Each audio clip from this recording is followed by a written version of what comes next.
The City of Bristol, providing beautiful parks, economic development, and a family-friendly community. Okay, it's 6:45, and we are going to call our joint meeting to order, and we'll start out with the Pledge of Allegiance. Flag is to my left. I pledge allegiance to the flag of the United States of America and to the republic for which it stands, one nation, under God, indivisible, with liberty and justice for all.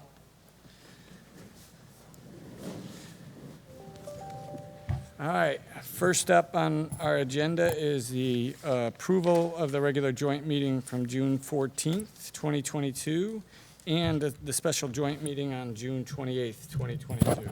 So moved. Second? Any changes, amendments? I think we caught some of those in the background, right? Sue and Jackie, we're good on all these meeting minutes now? Correct. We were not at the second one. So we're good on that? Very good. Good. All those in favor? Aye. Aye. Anybody opposed? Motion carries. Therese, I'll turn it over to you for the consent agenda. And I don't know why this, Yeah. that doesn't seem, If not, then I'll just go ahead and, there you go. maybe it is, okay. There's the consent calendar, and there are 8 items, items A through H. And then, do you want me to read them, or just say if anybody wants to pull anything Yeah, off? that's what I was going to ask. Yeah. Does anybody want to pull anything off the consent agenda calendar? Hearing none, I'll entertain a motion. Yep, Cheryl. Second. And John seconds. Any other additional comments? All those in favor? Aye. Aye. Anybody opposed? Motion carries. Number 3.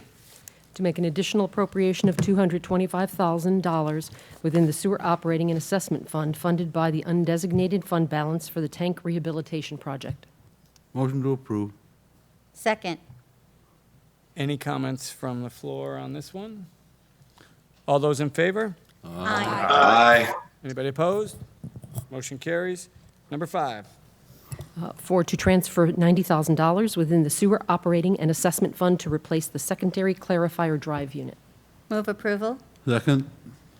Comments or questions on this one? All those in favor? Aye. Aye. Anybody opposed? Motion carries. Number 6. To make an additional appropriation totaling $35,000 within the Sewer Operating and Assessment Fund, funded by undesignated fund balance for the Headworks roof replacement. Move it. To approve. I'll give you the second, Jackie. So John approved and Jackie second. Any comments or questions on this one? All those in favor? Aye. Aye. Anybody opposed? Motion carries. We're on number 7. To make an additional 6. To make an additional appropriation totaling $972,500 within the Coronavirus Recovery Fund for various projects. Great. Move approval?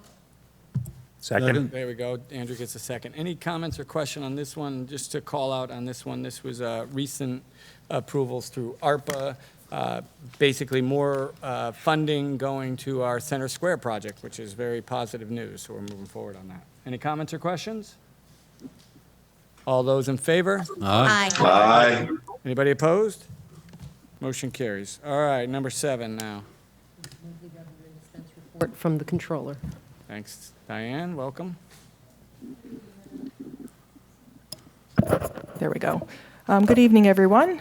You actually have the report that I did for this month. Couple of things to note. We are closing out last fiscal year. Everybody is asked to have everything in by the end of this month, and we will be working with closing everything out and all the encumbrances and purchase orders and whatnot. We have pretty much all of the revenues in, and I just wanted to go over a couple things on the revenue side.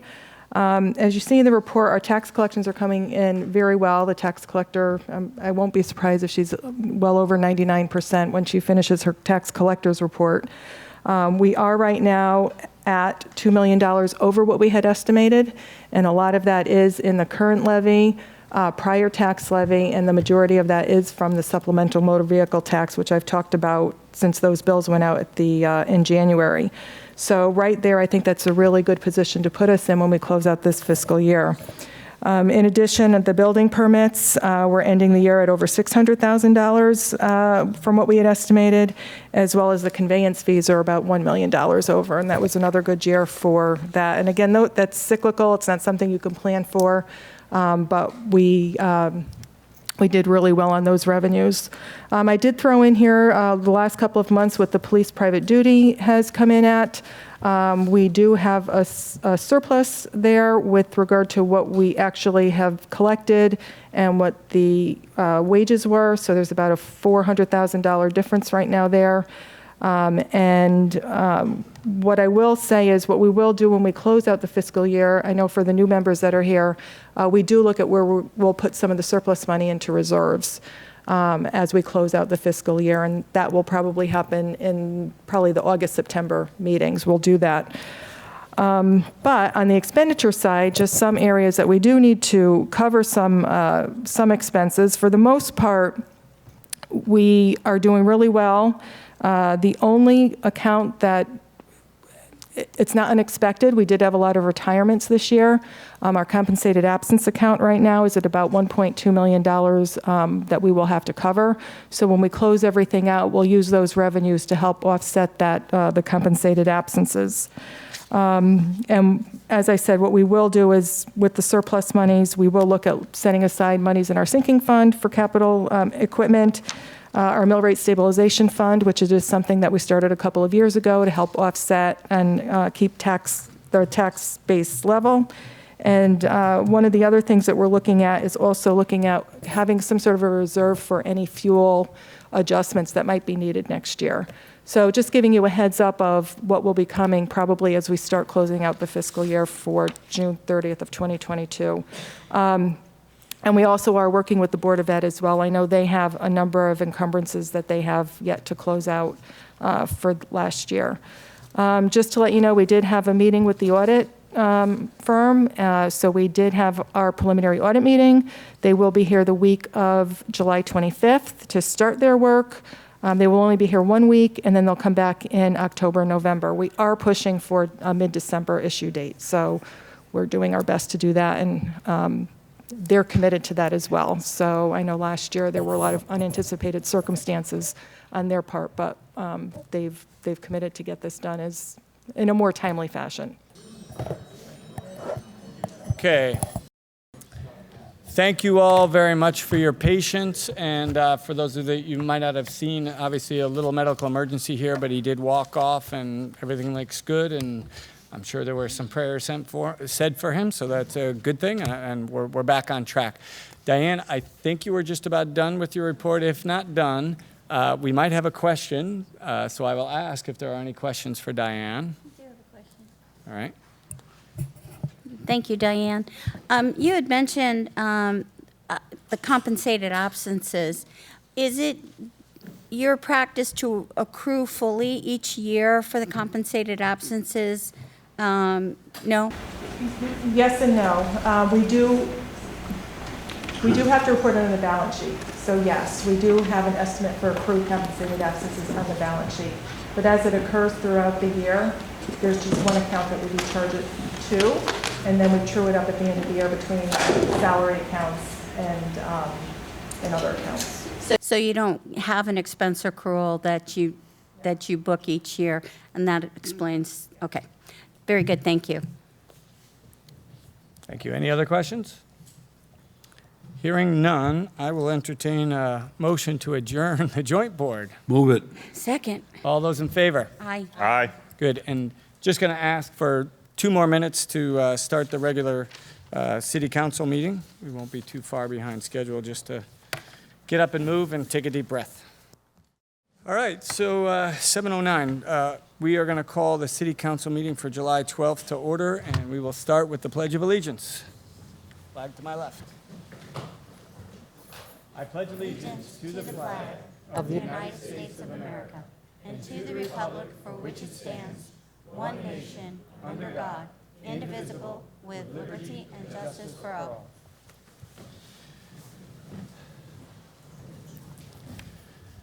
So for opening ceremonies tonight, I'm just going to kick in right away with, unfortunately, a moment of silence for a great Bristol resident that we lost a couple weeks ago. Moment of silence for Art Ward.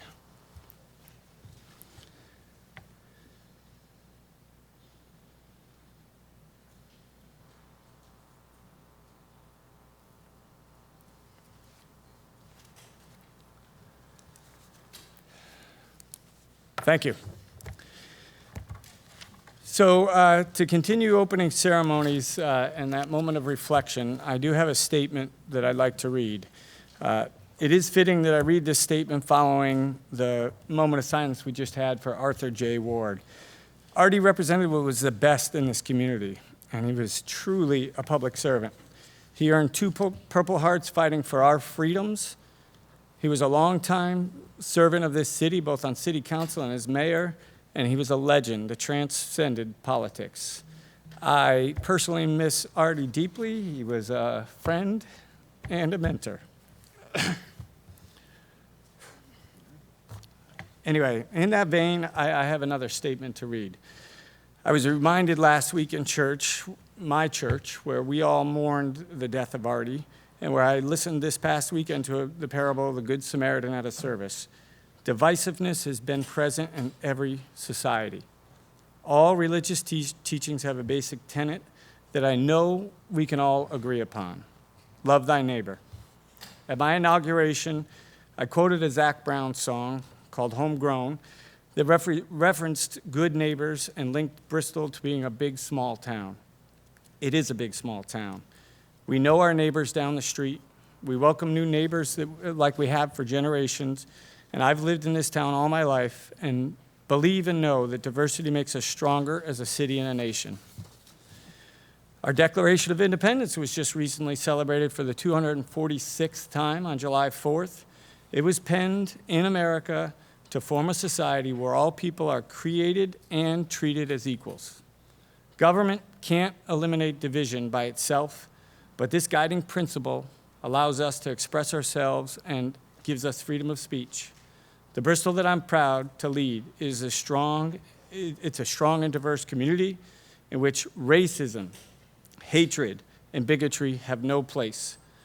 Bristol will not remain silent when any voices of intolerance speak, and I, as mayor, will not actively promote any one group over another. Importantly, I hold each life sacred, regardless of race, color, ancestry, national origin, religious creed, sex, gender, identity or expression, sexual orientation, age, or disability.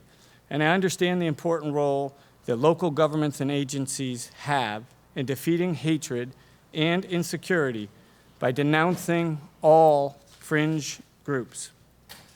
We understand that the defeat of racism and bigotry will not come tomorrow, even after centuries of struggle, but rather it will be an ongoing struggle which we are resolutely committed to.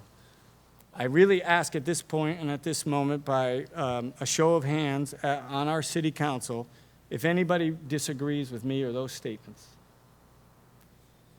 Seeing none, I ask everybody at this moment, is there anybody in the audience that disagrees with the sentiments of these statements? So finally, I want to... It's not about that you don't disagree with it, it's that we're asking you to write it down in our city and make it a point. Camilla, I appreciate that. I would love, I think you're signed up for public comment, which is great, so I will certainly give you an opportunity to speak then. Thank you very much. Finally, I'd want to remind, this is a public meeting and we will have order. You're going to have your chance. Finally, I want to remind everyone listening or watching, unfortunately I don't think many are watching at this point, that Bristol has been a leader in discussing these issues. I am personally proud, and I see Karen Vibert across from me here, that I initiated some of the first community conversations through my service on the Board of Ed and as the chair of the Community Relations Subcommittee, and that was back in 2018-19, I think, when we had our first community conversations. That has now moved over to the Parks and Recreation, and I'm going to ask everybody, whether you agree or disagree with me or with what you would like to have said or done, that you come and voice your own truth on August 3rd at 5:30 p.m. at the amphitheater at Rockwell Park. We will give you more details in the announcement section, but I want to thank you all for your time and consideration on this. Thank you. God bless Bristol and America. And I will just ask that all of the audience members over here, please not congregate behind the dais here, but you're welcome to stand over here. We're going to move on to number 2, agenda item number 2, which is the approval of minutes of the regular city council meeting on June 14th, 2022. Move approval. Second. All those in favor? Aye. Anybody opposed? Motion carries. All right, now we move on to public participation. We're going to take this in order. I have Rick Hart. When you come up to speak, please state your name and address for the record. Chief Hart. Thank you. Can Mr. someone Mayor. please turn on the video for the Zoom? Sorry. Ooh. It's been mentioned multiple times. You can hear us, though, can't you? We can, yes. Sorry. Didn't mean to interrupt. Nope, thanks for the notice. We'll do what we can. Chief Hart, continue. Yes, Mr. Mayor, I'd like to ask your indulgence if I could ask Ray Rogozinski to come up to the podium, please. Sure. You go. So as you all know, Bristol Fire Department conducted their first recruit training class this past year. And one of the players that made it a success was the Department of Public Works, and specifically the director and his staff. So as a token of our appreciation, I just want to present the Bristol Department of Public Works with a certificate of appreciation from the Bristol Fire Department in recognition of their assistance with recruit class 22-01. So Ray, I want to say thank you.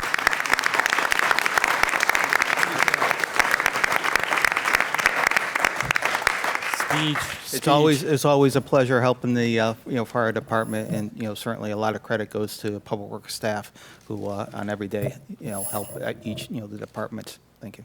Excellent, and a great reminder that that was a tremendous opportunity for the city of Bristol to start a new tradition to put our own recruits through our own training class, which we hope to expand over time. So thank you very much, Ray. Appreciate your help. I would also say I see the recruits jogging every morning when I go in, so they are working hard. Is that helping you with your healthy steps in our contest? Not really. Thanks, Ray. All right.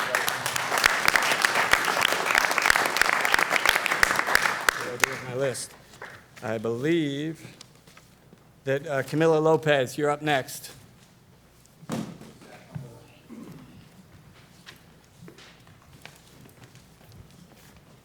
It's Camellia Lopez. I'm sorry about that, Camellia. First of all, I Can you just state your name? Camellia Lopez, 91 Tulip Street here in Bristol. Thank you very much. I need to start with saying that I am not a fringe group. Yes, I have this, and people are helping us represent Bristol, but I am a constituent of yours, no matter if I elected you or not. And I am a person that lives here in Bristol that is speaking up for other residents that are living here in Bristol that are upset and that want you to stand with us and make a statement, not sit there and say, well, we're not going to take sides. What's happening here?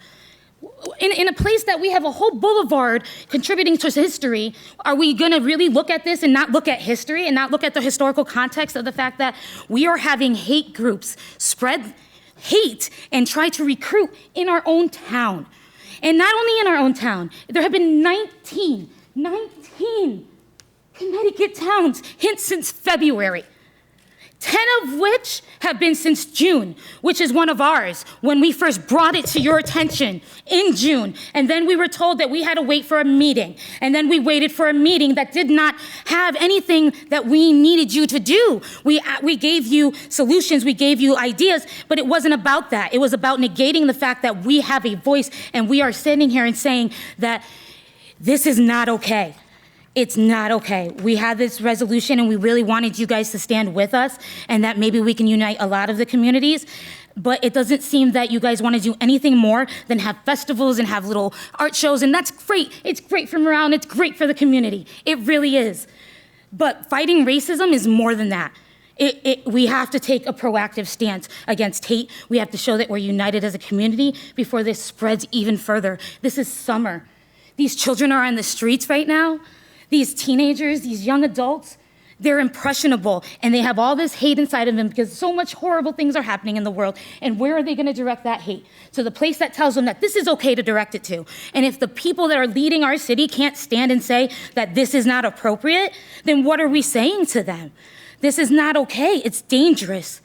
It's and it's an active threat as much as if you don't think about it or not.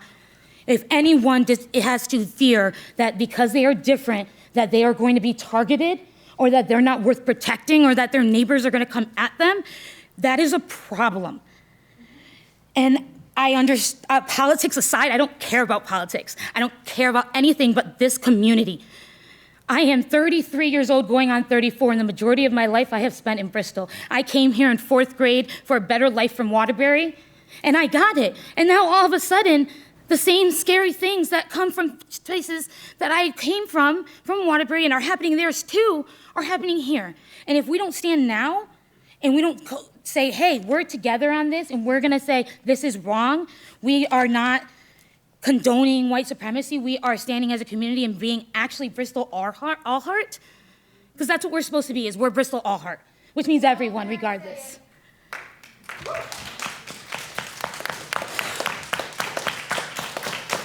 And I'm sorry that I get loud when I get passionate, and I'm sorry that you take that as me yelling at you.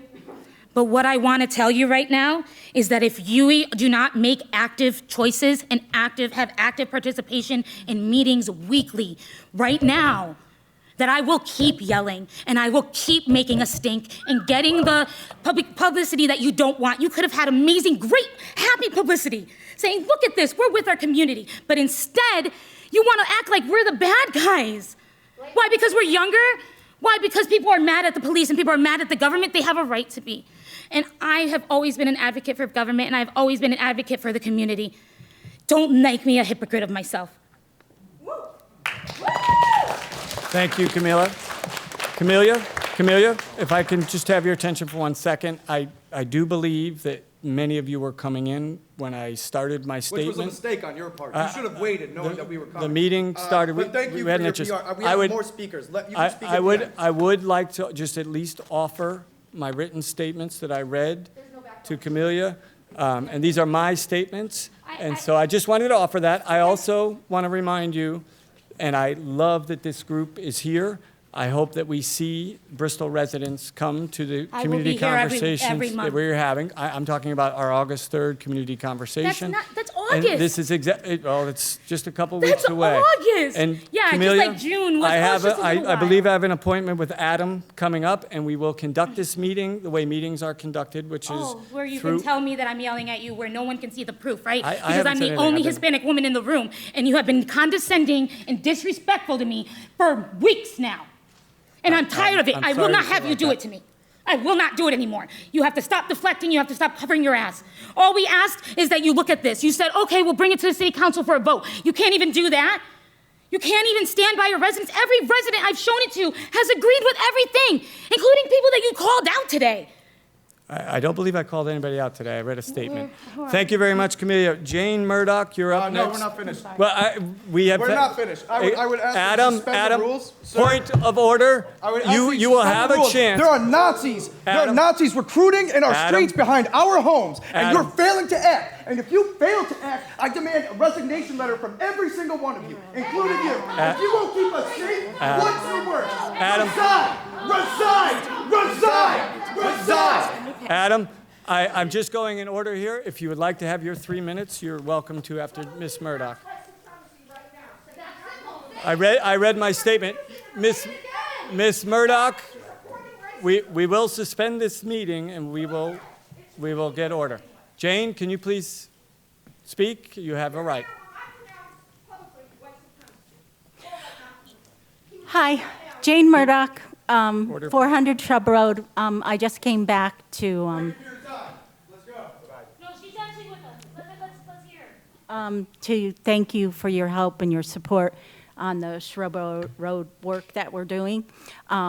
Sebastian, Jolene, Ms. T-Bolt, and Mr. Mayor. But it doesn't fix the speeding on that street, and it doesn't fix the speeding in our town. We lost another resident over at Camp Street, and I'm just asking Bristol to pull out all the stops and to stop fighting whatever we need, speed bumps, tables, rumble strips, roundabouts, anything. I think it's time that we change our mindset on some of that stuff, because the people are being very disrespectful and they're just not following the law. And I just don't want another death on our streets. And I appreciate anything you guys can do for us. Thank you very much. We are looking into the issue, and we've been talking about this at Public Works and Police, and my idea is to hopefully get some of those electronic signs that let people know that they're speeding there.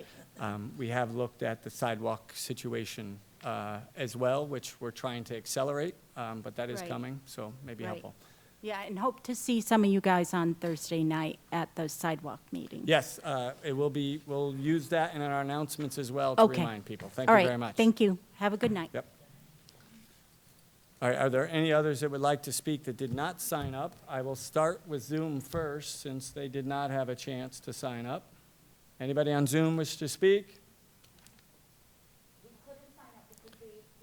And anybody else that would like to speak now in the audience, you have your chance, and please state your name and address for the record, and we will give you your 3 minutes. Nikki Laporte, 180 Lake Ave. So I'm here with my friends. This is, how do you say, bullshit, that you will not just publicly denounce racism and the white supremacists that are here in our town. You say numerous times that you love Bristol and you are here for everyone, that you are all heart, but you have no backbone for said heart to even stick to, because you can't make a simple statement. I even gave you one on Facebook that you could say, and I said, you can use this gratis, which means free, and you didn't. So I just think I'm with everybody else, and I believe it's a hey, hey, ho, ho, you racist have got to go. I would appreciate that the next speakers please use non-profane language. Ms. Vibbert, you're up next. Thank you very much, Mr. Mayor. My name is Karen Vibbert. I live on Brace Avenue in Bristol. So I didn't know this was happening tonight, but I give these people a lot of credit. What has been happening in Connecticut, in our town, and 18 other towns is unacceptable. I know you, Jeff. We've been on the Board of Ed together. We were for several years. I know you're not a racist. I know that. I think it would be quite simple if you could just tell them that you're not. A lot of these people weren't back in the room when you started the meeting again, so they don't know what you read. So just say, you know what? The city of Bristol denounces racism. That's all they're asking for, and they deserve it. I agree with you, and I believe I gave him the statement. As a matter of fact, I used words directly from Adam on that point. I am against racism, bigotry and hatred, white supremacy, neo-Nazis, any fringe group. I have said that previously. I'm very sorry that you all didn't get to hear that up front. I have done that in multiple newspaper reports. And the big issue that I do want to make sure that's very clear for this whole group here, in my conversations with Adam and Camellia, and I do apologize for the mispronunciation of your name, I got the agreement from the NAACP and our Bristol Police Department not to call out a neo-Nazi group, and your activism has gotten that plastered all over newspapers and all over the local media. And if anybody doesn't agree with that, they can watch the Channel 3 news report the last time that you guys had a rally. We are in agreement, as you remember you sat in my office, on the tenets of anti-racism and fighting against that, and we are also in agreement that we need to call it out. But we were not in agreement on the tactics. My tactics were to make sure that we did not give any voice to the group.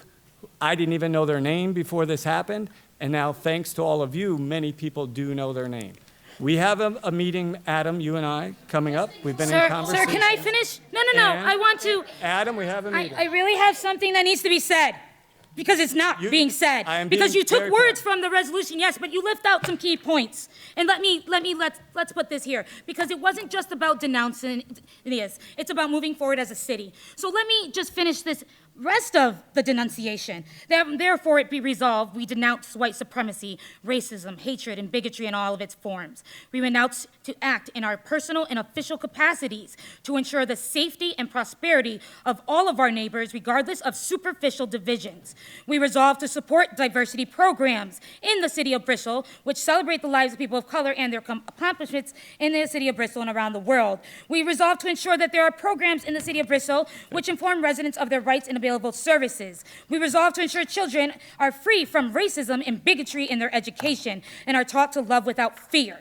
We resolve to make the city of Bristol in every place we step, a better place for all. This is more than just denouncing white supremacy. This is about taking action. This is about uniting as a community and making programs and standing together. There are programs designed for this very thing, for racism.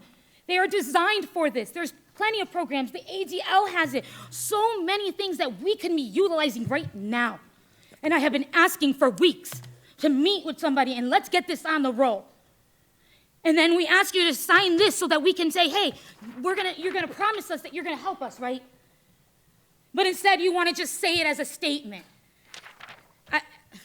We're beyond that. We asked you for a statement in the beginning, you didn't want to give it to us. We gave you a resolution, you still don't want to put it to the board and have people sign it to really make it a contributing factor in this city. We can't just celebrate unity, we have to teach about division, we have to teach about racism, we have to teach about differences so that we can understand differences. And I'm talking about all differences, intellectual and disabilities. We need to teach people how to deal with other people. We need to teach people about implicit bias. It's 2022. Yet people still don't understand these things, including yourself. I'm sorry, you can disagree with me all you want, but you don't. That is all. Ms. Hibber, I'm sorry, we have a meeting to conduct. I will be happy to meet with you after if you want as well, Karen, but we have a meeting to conduct. I just want to finish. Okay. I had one last thing to say, something that everybody has heard before. The only thing necessary for the triumph of evil is for good men to do absolutely nothing.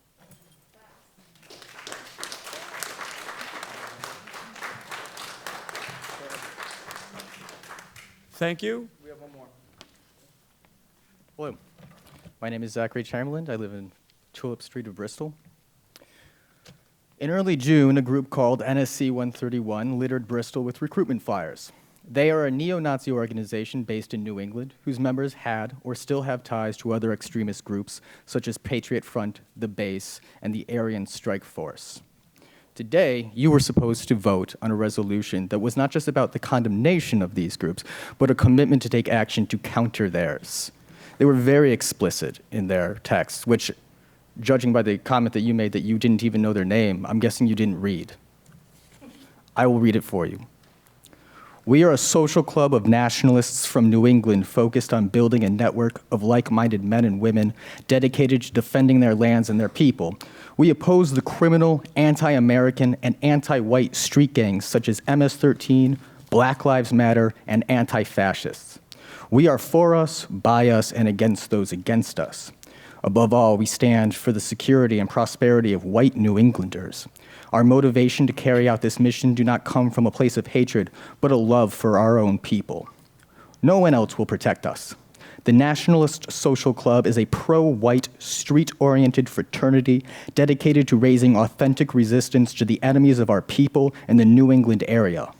This takes the form of networking, training, activism, outreach, and above all, action.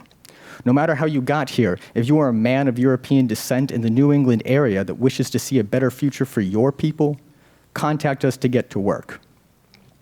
Now on their Telegram channel, NSC members claim to have distributed their recruitment flyers in over 100 cities over the 4th of July weekend alone. Now, I can't verify that claim, but I am aware of these flyers appearing in multiple cities in Connecticut over that weekend and in the past, including in Berlin, Hartford, Meriden, Southington, Thomaston, and Torrington. I'm sure there are others that I'm not aware of. And some of you might think, well, this is freedom of speech, isn't it? We might not like the things that they have to say, but we have to deal with it. But I would assert just the fact that these people freely identify as neo-Nazis means there is an implicit understanding and a historical context that they desire the exterminations of people they deem less desirable for the furtherance of an explicitly white-only world. When you call yourself a Nazi and you take pictures of yourself sig-hailing, you take the full weight of what it means to be a Nazi. These flyers aren't just speech, they're declarations of intent. They are threats. Threats to everyone who doesn't fit into their interpretation of an ideal person. My friends and my family who are queer and who aren't white or who aren't white enough. And myself as an anti-fascist. They want to kill us. We aren't asking you to censor them. We're asking you to help protect us from them. This group has made it explicitly clear, both in their own words and in the context of their organization, they are training and recruiting so that they can take action against the enemies of their people, which is us. You all have refused to protect us, and this body can't even be bothered to vote, or even, I guess now, publicly condemn them. But what are we supposed to think of you? Thank you. Thank you for your comments.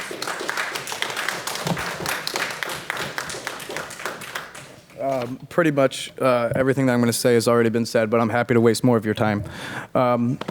You see all these yellow bandanas in the room? You see all of them here tonight? This is not all the totality of the number of people who believe this strongly in this issue. This is in the city of Bristol. You can bet if there's somebody who's willing to come to a city council meeting on a 90-degree day and hang out there while they're sweating their butt off, you better believe that there are hundreds, if thousands of people out there who think just like us, way more than thousands. What's the population now, 90,000? All these yellow bandanas you see here tonight are people who cared enough to show up about this council's inaction surrounding violent white supremacist recruiting in our neighborhoods. And don't forget that they're violent. They have been violent. There's evidence of so.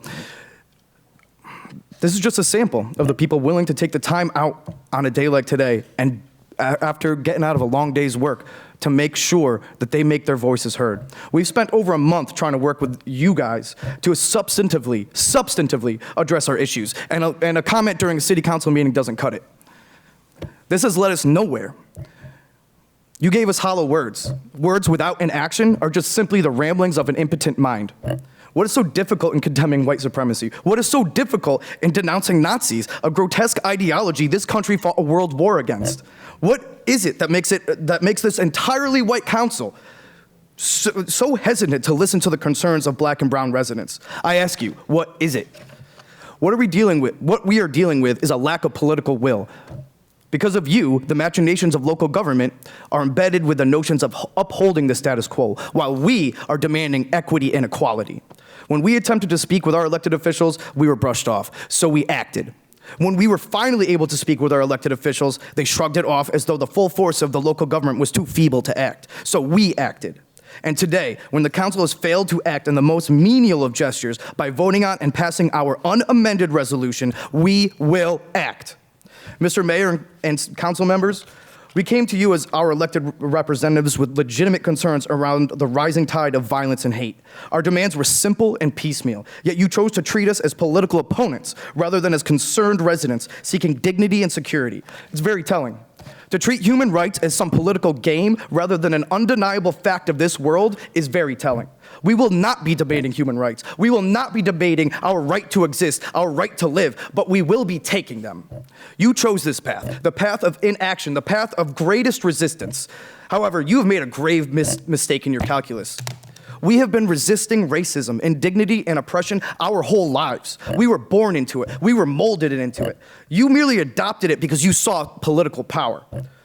We resist for our lives, something this all-white council knows nothing about. You have made this error. We will win. The trajectory of history is our victory.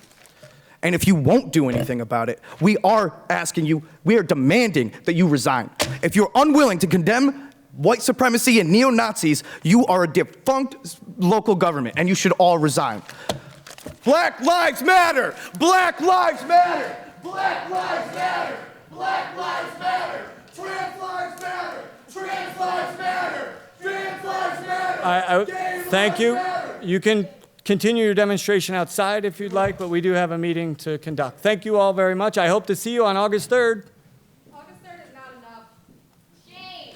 Shame! Shame!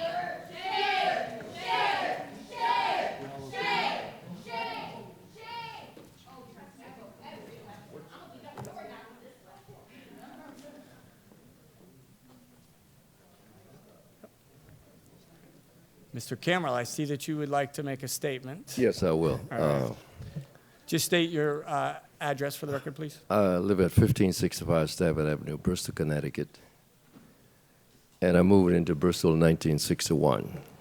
And I raised 3 kids in town, and my kids went to all school systems.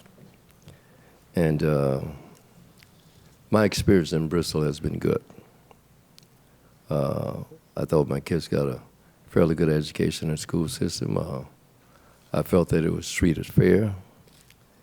And if we had any problems, we went and spoke about it. I believe in rules and regulation in respect of our council and our community. I'm the first vice president of the NAACP, and we actually have an office set up on around the corner here, and we solicitate people to come and speak to us about grievances that they have within the community. In the last 6 months, we probably haven't had maybe 2 people, 3 people come in and complain about issues.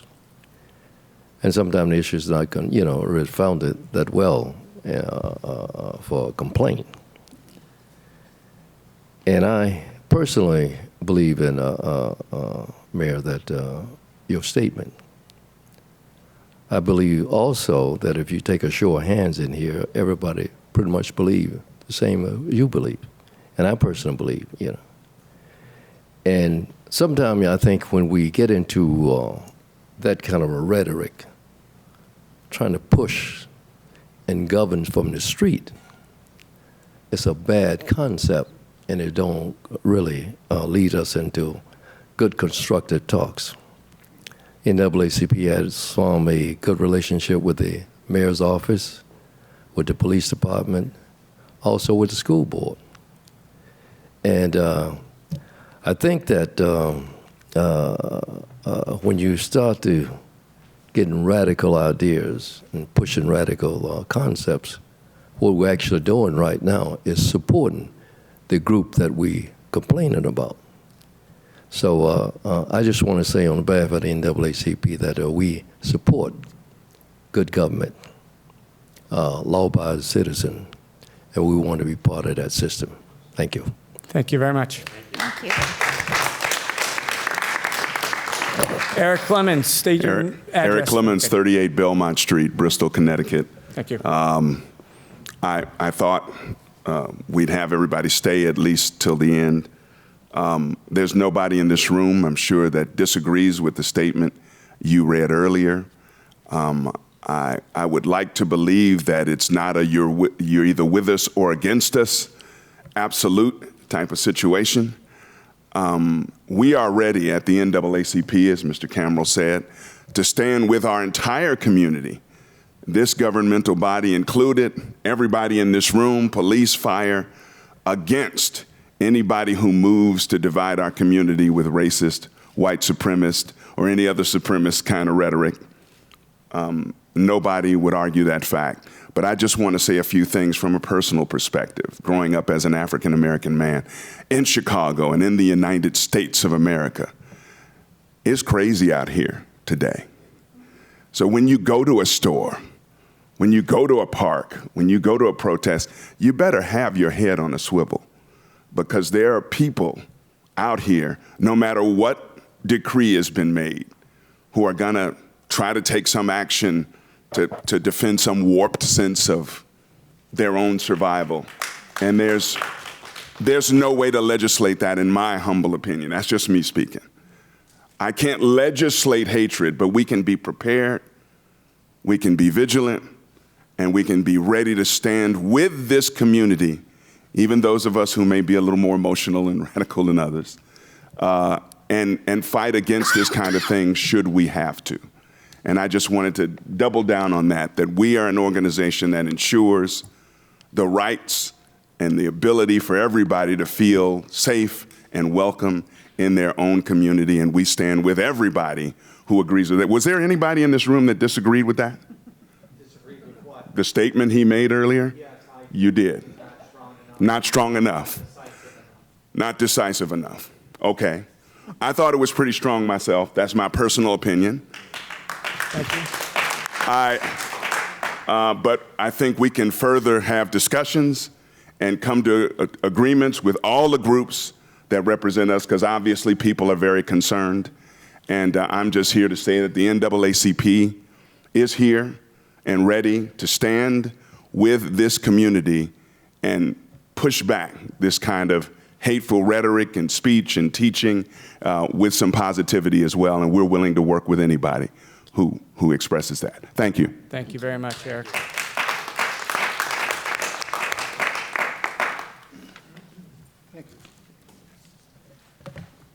Good evening. You guys have taken a beating tonight. I don't want to say it was well-deserved, but my name is Jeff Israel, 43 Pinnacle Road. I've been a resident here for 40 years. 17 of those years I spent on the road, so I didn't get a lot of this action. I am a member of the Bristol Diversity Council, the Interfaith Coalition, also a board member of Voices of Hope. I am a second-generation Holocaust survivor, and both of my parents are from Germany. Both lived through those horrors. And I can tell you, it doesn't go away. There's nothing we can do here to make it go away.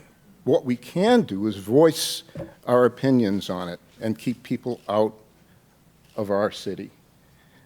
My dad was the only survivor in his family. 13 aunts, uncles, and cousins, and his parents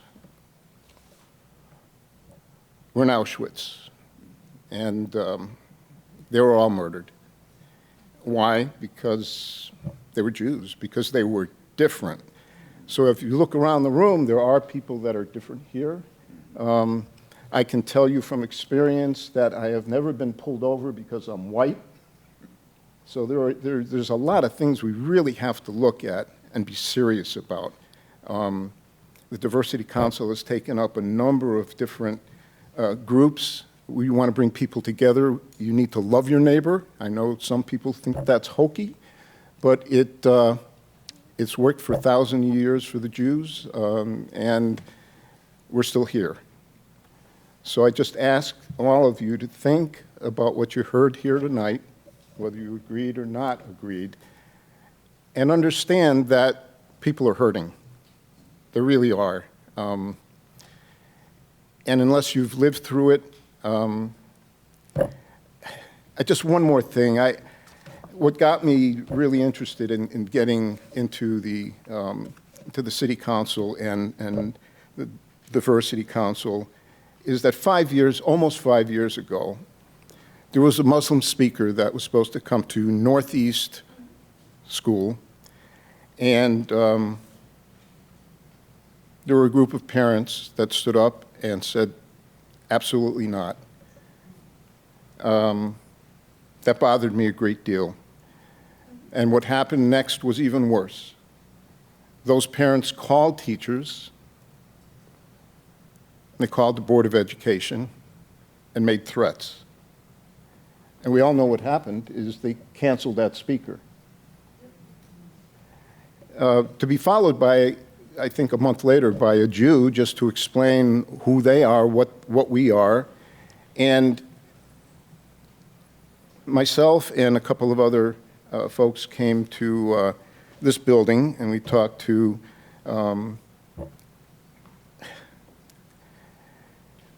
we talked to Sue Moreau, and I just felt like they didn't hear our words. I offered educational things that they could do with the students, but nothing was ever done. So that was 5 years ago.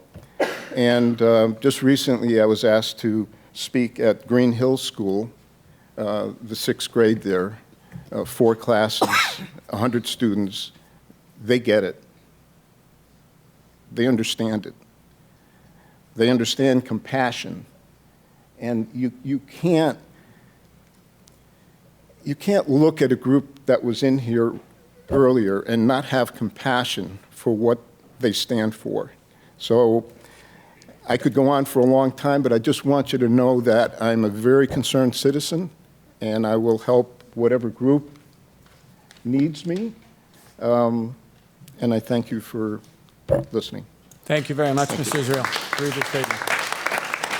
Just to let you know, Mr. Israel, I just had a meeting with Jamie Bianchi and Bianca, sorry, excuse me, and I have let her know about the community conversation as well. I think it is something that has been endorsed by the Diversity Council, so I'll ask for your help in promoting that.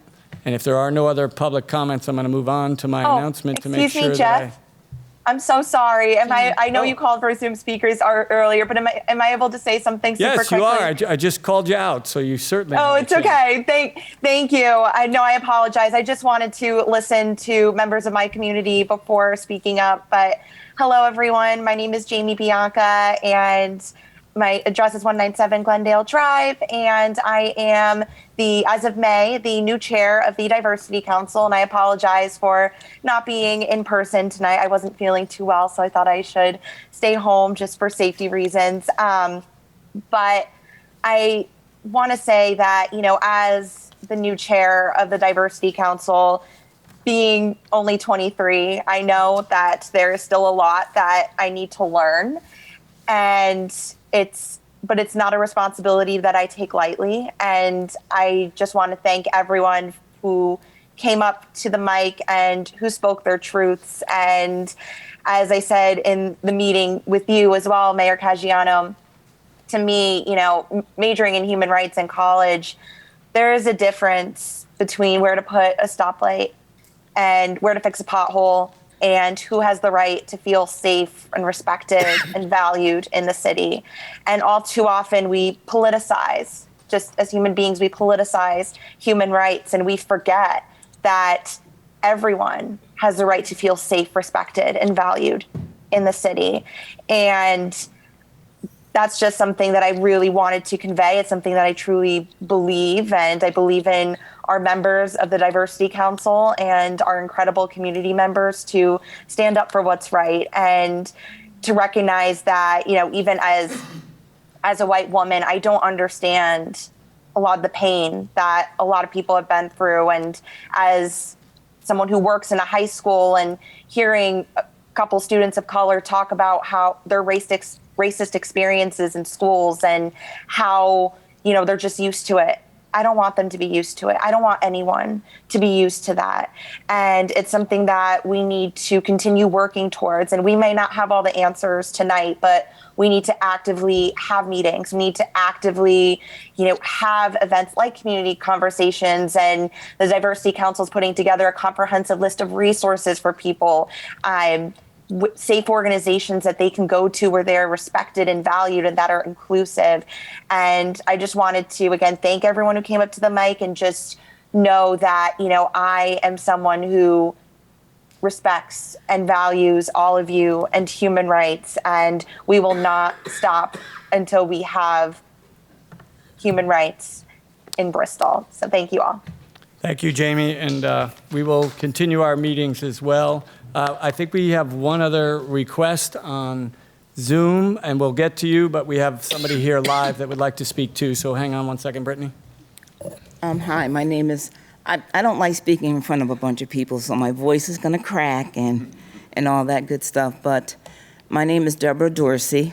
I live at 49 Norris Drive here in Bristol. As a black person, of course, I I myself have been through some racism. I've been called the N-word. I've been called nigger several times by Caucasians. I've been told, go back where you come from. And those things are nerve-wracking to people of color. When I came, I didn't quite know what I was going to say, but I just want you to know that if you're out there and you're tanning yourselves and you find yourself as dark as me, or you have a hat on and you have shades on and they can't recognize that you're Caucasian, drive down the street, have a light flash in back of you, get pulled over for no reason, and be confronted by a police officer. Now, the police department today it's different. We have more police officers today that I feel are more approachable. But back in the day, I've been through that. I've been pulled over for no reason. The policemen laughed at me. I think they were having a little fun amongst themselves, but it's not easy. It's not easy being a person of color. I know we've had a black president and people thought things were changing. I have a Caucasian friend and she felt things were changing, but she's not black. She can walk down the street and not have any fear. I can't hide my color, and I wouldn't want to. But I want people to understand that there is a problem, and since the last presidency, it's risen. People aren't afraid anymore to show their discrimination, how they feel about other races. They're not afraid. A friend just asked me, do I feel safe in Bristol? The majority of the time, I do. But the time I was confronted with these young Caucasian kids and called the N-word, that does something to you. Everyone knows that the only true Americans in this country are the American Indians. Everyone's come from someplace. We came not on our own accord, but we were forced to. But we're trying to make it the best that we can. That's all I have to say. Thank you. So I think, Brittany, you're up next. Can you just state your address for the record, please? Sure. Brittany Barney, 128 Queen Street, Bristol, Connecticut. First off, Deborah, you said you were nervous about public speaking, but that was hard to tell because you said everything so eloquently and your message was really powerful. And I think, if you listen to everything that you heard tonight, I know exactly how uncomfortable it is to sit in that seat and hear people say things that you may not agree with. I know how uncomfortable it is to sit there and have to maintain good government even when things are not going your way or when things are not going the way that they should. And I'm going to try to appeal to all of your dedication to good government. You've said multiple times that you believe, in democracy, and you believe in freedom for all and justice for all. Therefore, I don't understand why this group felt so comfortable and confident to raise a hand and make a pledge, but not to entertain a motion to review a resolution in the way that government is supposed to function. You say you don't want to pick winners and losers, but this group put forward a motion to change the flag policy to ensure that the pride flag would not fly in Bristol any longer. That was because of the activism of another group. Now, I'm not coming here to make enemies. To be honest, I have no interest in being in politics ever again because I feel that uncomfortableness and it is hard to go through. But now that you are all elected, it is your job to represent every citizen, not just the ones you agree with. And to not at least entertain a motion to review the resolution, I think was bad government. I wish you all the best of luck. Again, I know how difficult it is, but when you look at the track record, you kind of are picking winners and losers. And unfortunately, this group who's simply asking for a declaration against racism and neo-Nazi ideas, you instead pushed it back on them, that it was their fault that this is an issue in Bristol. That's not good government. It's not good representation. It's not being a good neighbor. I understand it sucks to have people call you names. They did it to me. They'll do it to every politician, as long as we continue to make politicians the enemy. We should be working together. We should be working for the people, and we shouldn't be politicizing issues that are simply about human rights. Because at the end of the day, it is government's responsibility to intervene to make sure that all people are treated equal. Without government intervening, all people would not be equal in this country. Black people would not have the right to vote in this country. Women would not have the right to vote in this country. It is because of government interference that equality is restored. So to take that out as a way to dodge this situation, I'm sorry, that's not good government. That's good politics. Thank you.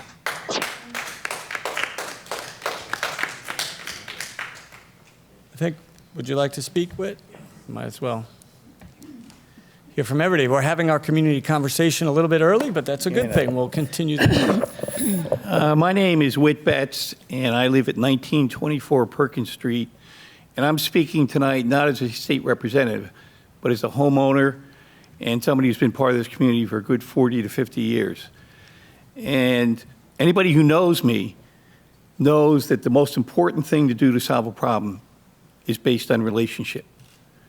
And about 4 or 5 years ago, I remember I was invited to the NAACP breakfast, not knowing one person, not one. And I went in there on purpose because I said, how can I judge them or they judge me if we don't know each other? Am I going to believe everything I read in the paper or see on TV? No. So what I did is I started to get to know them. They started to get to know me. I'm a very proud member, by the way, of the NAACP. I think the leadership here has been extraordinary. But what I applaud the most is we are a very tight-knit community who cares about everybody.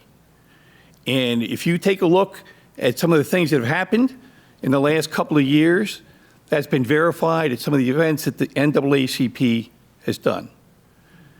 So my suggestion to people is, let's develop relationships before we go around making loud accusations, whether they're true or they're not. We know there are differences, but that's not the way to improve a situation.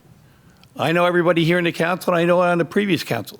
They're all good people, and I would tell you probably 99.99% of the people in Bristol have no racism in their bone, not one, even if they disagree with you. So I think we should start taking a look and feeling good about who we are as a community. Don't be defined by it. Try and get people to get to know each other. And if there's a problem, the community will work with it. And the reason why I feel that's important, and I've always said this on record, I don't think you'll see a problem here in Bristol because of the leadership of the police chief and his department, with the fire department, with people in this room. We want to be able to solve problems, and we have a lot going on for us, and we have a lot of very good, caring, and loving people. And I think it's about time we start acknowledging that, not disavowing other things that are going on. But I can tell you, I've been on the council before.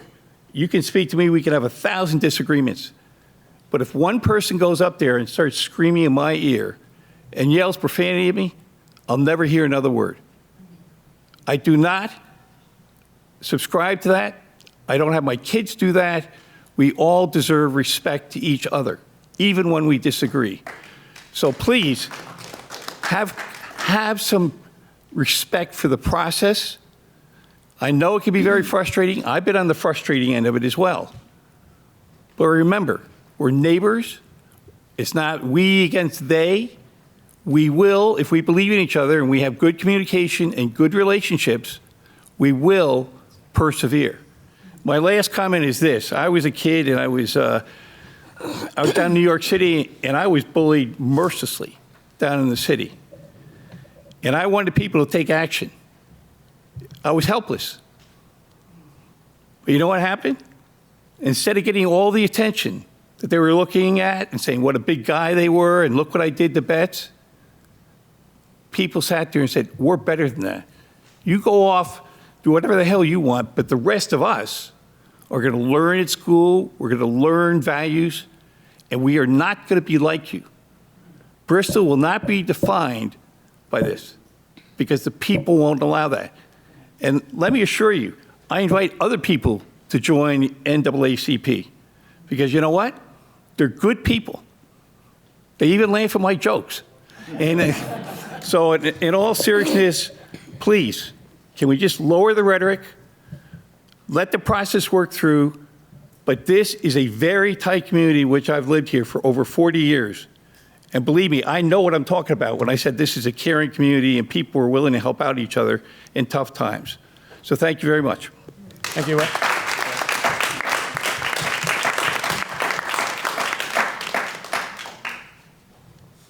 right, I think we're ready to move on with our meeting. I'm going to move to number 4, which is announcements.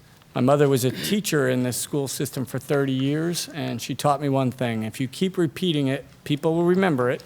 It's probably the 5th time I've talked about it now. My only announcement for the night is that we have an award-winning community conversation with Kamora Liela.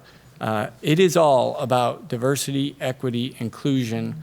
I have also taken steps to talk to a consultancy group to talk about the newest term that comes on with this and belonging. And I think if I've learned one thing today, it's sometimes difficult to listen, but we all do need to listen. This community conversation on August 3rd at 5:30 p.m. is the 3rd in a series that's been taken over by the Parks and Rec Department. Something that Mr. Israel, I don't know if you remember, we started in the school system based on the unfortunate incident that you mentioned, and it's been carried on. This community, and I think a lot of people said this, if we have issues, let's get together and talk about it. I do think it's a great step forward. It was planned before all of this happened, and I plan to make sure that we do more of this, and I appreciate all the comments tonight. We will move along to announcements starting on my far left. Sebastian, do you have any announcements? Cheryl, you made a point about Shrub Road. Did you have that? You may go ahead. I think we both had it, but if you want to do it, that's fine. Sure. The public information meeting is this Thursday, July 14th at the Barnes Nature Center on 175 Shrub Road. I don't know if Jane is still here. A lot of comments and opinions about the sidewalks, the safety of Shrub Road. We've gotten many questions about it. We've heard a lot of points of view. So that's at, I think it's 6 p.m., 6:30 p.m. at the Barnes Nature Center this Thursday. So it's a good time to attend. It's an information session to see where we stand with that project. And also tomorrow, July 13th, and Wednesday, August 10th from 6 to 7:30 p.m., Man Ross Memorial Library will host an outdoor family fun night with crafts and games. So you can register by calling 860-584-7790. Yes. Susan? Just a few things. Just a reminder to everyone, the West End Association is having their Rockwell Park Summer Festival on August 20th, and it's being run from 10 to 6. Great event. Thousands of people come out to that. So I hope everyone can stop down at some point during that day.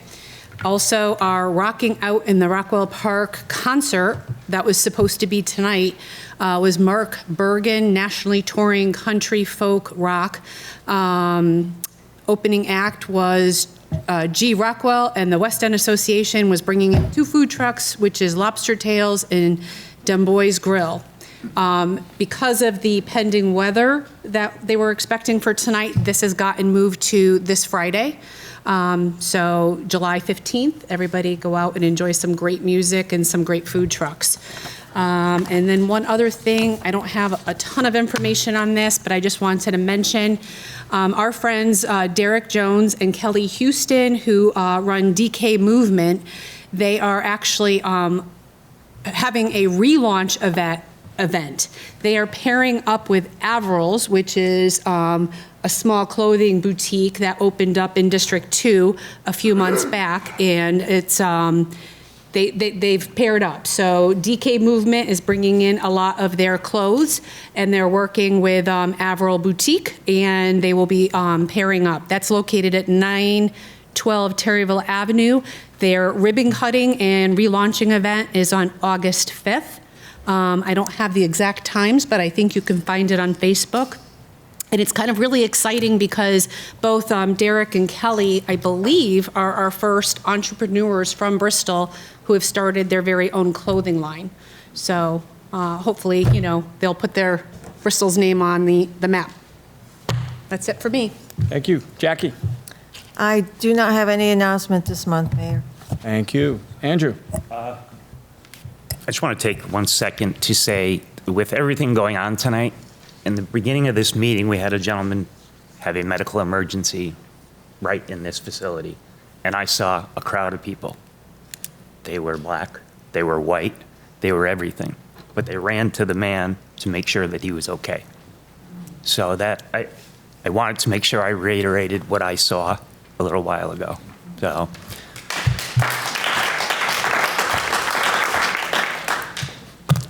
I hate having to follow this up with that, but the 5th annual Music in the Farm Fest is going to be on July 31st from Sunday. It's a Sunday from 1 to 5 p.m. If you haven't been, I urge you to go because it's a lot of fun throughout the whole day. So, Mr. Mayor, that's it. Thank you. Cheryl?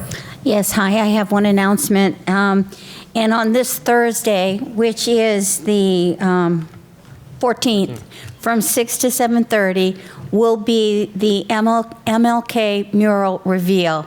Now, if you drive down Riverside Avenue, you will see it, but this is the official reveal.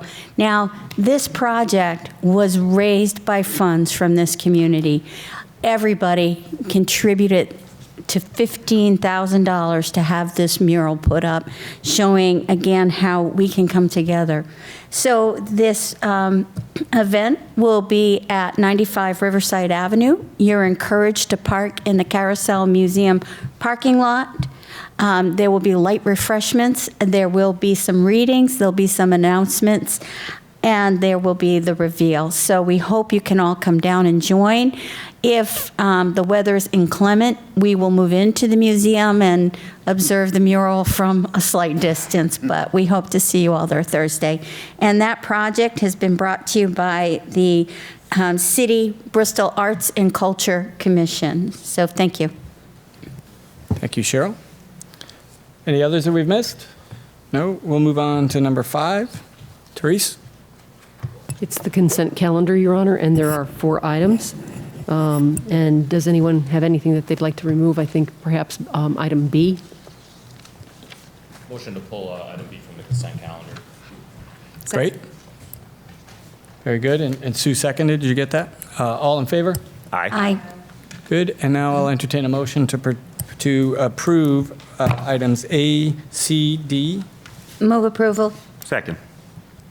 Any further discussion on those? All those in favor? Aye. Anybody opposed? Motion carries. And we'll do a motion to bring B back. So moved. Second. All right. Discussion here. So I believe myself and Councilman Sebastian has to recuse ourselves, and we need to leave the room. On this particular topic is something pertaining to St. Vincent de Paul, which I'm on the board of, and the Carousel Museum, which Sebastian is on the board of. Excellent. We'll give you a second to Will you get step it? out. Yep, we might. There's also a resolution for that item, so Okay. you can waive the reading of the resolution if you don't wish to read it, or you can read it. A motion to Waive the reading. waive the reading. Thank you. Do I have a second? Second. All those in favor? Aye. Aye. Good. And then since it's a resolution, we need a roll call vote, right? Yes. I'll let you go and do that when you're ready.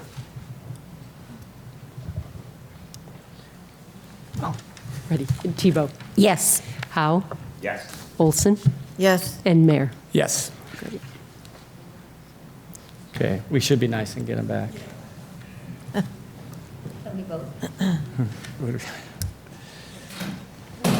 As a matter of fact, Susan is up first, so we'll do reports and committee reports when she gets in and she's ready. You're up first, Susan Tyler on real estate. Okay. Okay, so we have 3 from the Real Estate Committee this evening. Instead of just jumping right into the motion, I just want to give like a little bit of a description for each one. It's fine. So the first one up, we did have a person who owned a small parcel of land over on the West End. He had purchased it through a bank-owned transaction, and once he had purchased it himself, he discovered that there were many liens and problems on this property. So he approached the real estate committee and offered to give the piece of property back to the city. And it's kind of right down there in West End, and I believe that we can, use it for many different things that are going to benefit our community. So based out of that, I have a motion. It is hereby moved to approve a foreclosure action on property known as Lot 68 on Assessor's Map 29, owned by 153 School Street, so that the city can take ownership of this property to clear the title. It is hereby further moved that this matter be referred to the Corporation Counsel's office to effectuate the same. Second. Any further discussion or questions on this? No? All those in favor? Aye. Aye. Anybody opposed? Motion carries. Next one? Susan? Okay. The second one, we have 11 Bellevue Avenue, and we have some city departments that are also headquartered out of 11 Bellevue, but we also lease a portion of it to the Bristol Women, Infant, and Children's Program, otherwise known as WIC. Their lease was coming up in July, and they asked for us to give them a 3-year lease, which I don't blame them for in this market. It was a good idea to ask. But not knowing like what our city needs are going to be in about a year once we get ready to start moving back into our new city hall, it was thought best that we renew their lease for 1 year and that we revisit this again next year. There were some adjustments made because utilities are included in the lease amount that we charge them. And we all know what's going on in the world today and the increased cost of everything. So based on that, I have a motion. I hereby move to authorize the mayor or acting mayor to renew a lease agreement with Bristol Hospital, Inc. and or its assigns for the benefit of the Bristol Women, Infant, Children WIC program for city-owned property located at 11 Bellevue Avenue, Bristol, Connecticut, for a term of 1 year commencing on or about July 17th, 2022 through on or about July 17th, 2023 with a 4% increase in rent. The total rent paid by the tenant shall be $1,560 per month for a total of $18,720 per year. I further move that this matter be referred to the Corporation Counsel's office to effectuate the same. Second.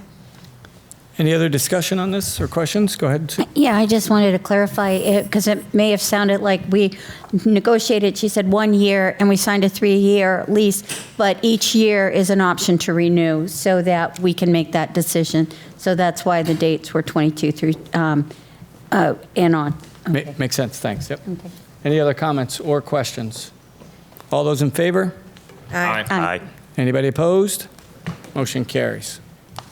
And third, right? Bless you. We had an interested buyer approach the real estate committee in looking at lot 153, which is 58 Eugene Avenue, to purchase it. It is unknown what the intended use was, and when this was brought to the real estate committee, we have to follow a certain process and do our due diligence, which it also, includes doing our report and also sending it out to the various city council, the city departments to find out, what purpose this land could also do for the city as well as we think about whether or not to sell it.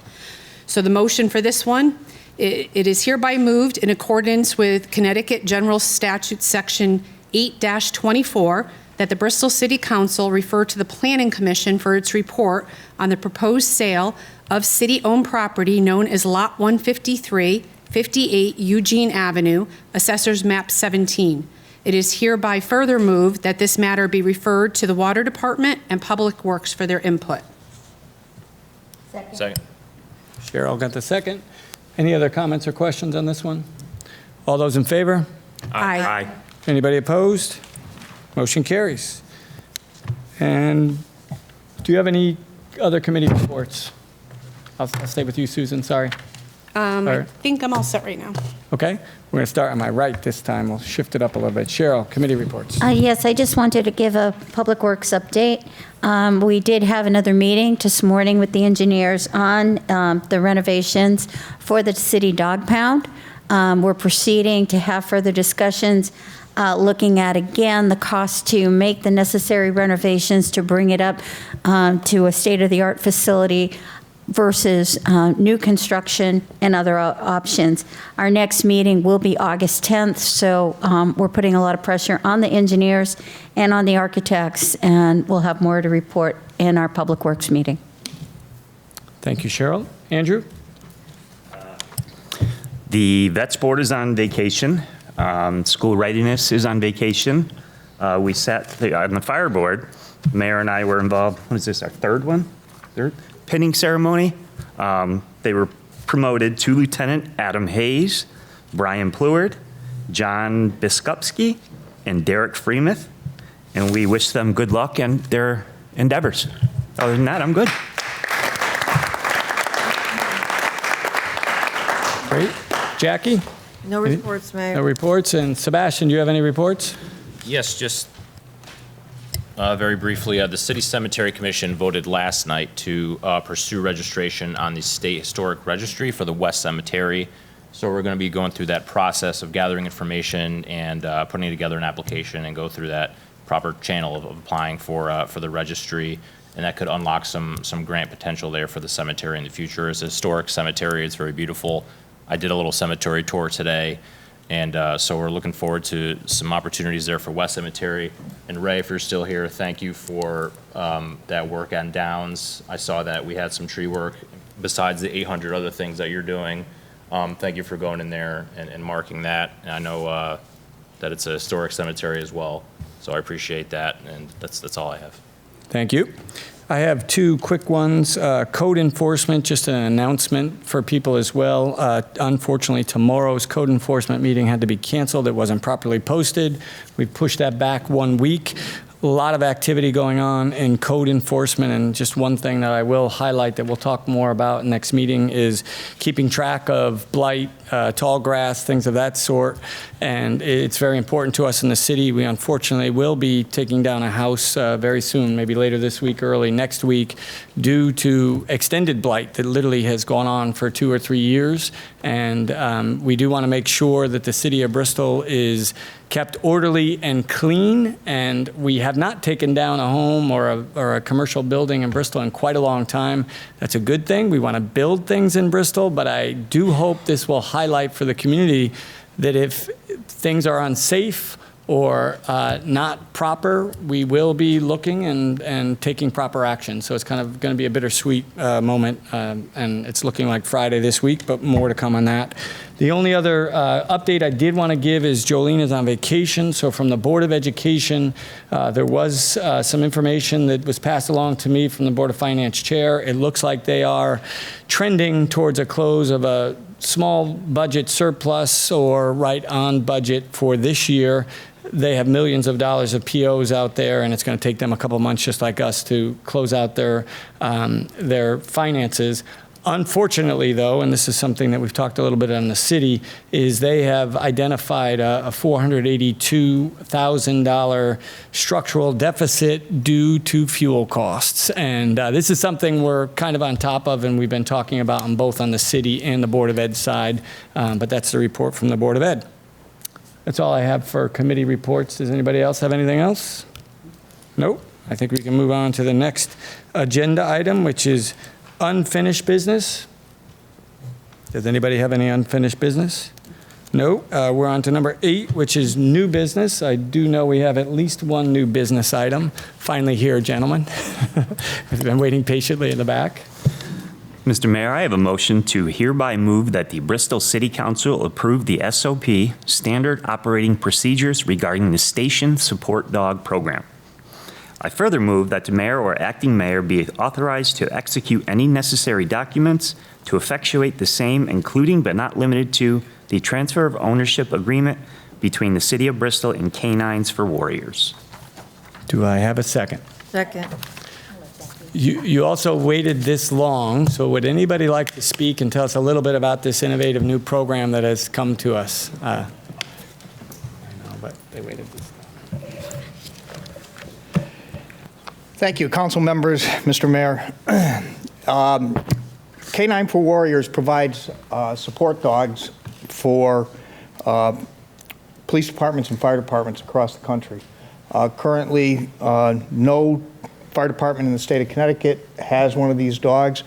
I have with me Deputy Chief Todd Correll, who is one of the co-chairs of our peer support team, along with Captain Tom Scully, who is the other co-chair, as well as Chris Hayden, firefighter out at Engine 5, who actually brought this to my office. This dog will be a city asset. We don't look at it as purely as a fire department asset. We look at it as an asset that we will be able to respond with to any traumatic event that happens in the city. Unfortunately, you all know too well what's going on across the country, and this would be an asset we could use within the community, be it the school system, be it just an incident of fire that we are responding to that will help the children or adults cope with some of the issues that they have to deal with and just provide a calming effect. We also look at it as a public relations icebreaker, so to speak, that we can bring the dog to public education events, be it at the school, the senior center, or other facilities that we want to get our fire prevention and fire public education message out. It provides an excellent icebreaker. We also have Greg Wells, who is the president of project manager for Canine for program manager for Canine for Warriors on Zoom. So I'll turn it over to Deputy Chief Correll and Firefighter Hayden if you have any particular questions. Chris did all the homework for this program, and when he came to me, I just immediately latched onto it as a benefit for the city as a whole, not just the fire department and fire department members. Thank you, Council. Thank you, Chief. Did you look at my notes? Because you pretty much said everything that I was about to say on this. But first, I'd like to thank the Council for the opportunity to let us presenting this program to you tonight. Like the Chief said, when we first approached him with the idea of the station dog program, he was very excited and has been very supportive for this program from the beginning. And I'd like to thank him for all his hard work that he's done to get us this far. Tonight we're here to ask the members of council for your support in what we believe to be a program that will bring value not only to the members of the department and other first responders, but also the citizens of Bristol. Station support dogs have been placed in several police departments throughout the state, but we would be the first fire department in Connecticut to start such a program. We have partnered with Canines for Warriors out of Florida, and tonight Greg joins us on Zoom. If you guys have any questions, Greg's the program manager. I've been in contact with him. We have a dog that is lined up to go for us. Greg will be coming to Connecticut end of July, first week of August with two other station dogs. They'll be placed in Manchester PD and Farmington PD. So hopefully everything can line up. All three dogs come at the same time. He runs his program, gives us a little training on it. So a little off topic, but myself and Deputy Chief Correll are here to answer, and Greg, to answer any questions you guys might have about this program. So I'll turn it over to you guys for questions. And before we do questions, I just want to make a quick comment for the council. We don't like to bring these things, new business like this, but this is something that did come quickly. You heard a little bit of the time schedule. So this is your opportunity to ask questions, and apologize that we're bringing this under new business because July 25th is the time frame that we might see the dogs. Greg, can you hear me? If you can unmute. We'll start with Cheryl. Go ahead. Yes, I have two questions. Yeah. One, because, I have to always go to the finances. Where will the funds come from this?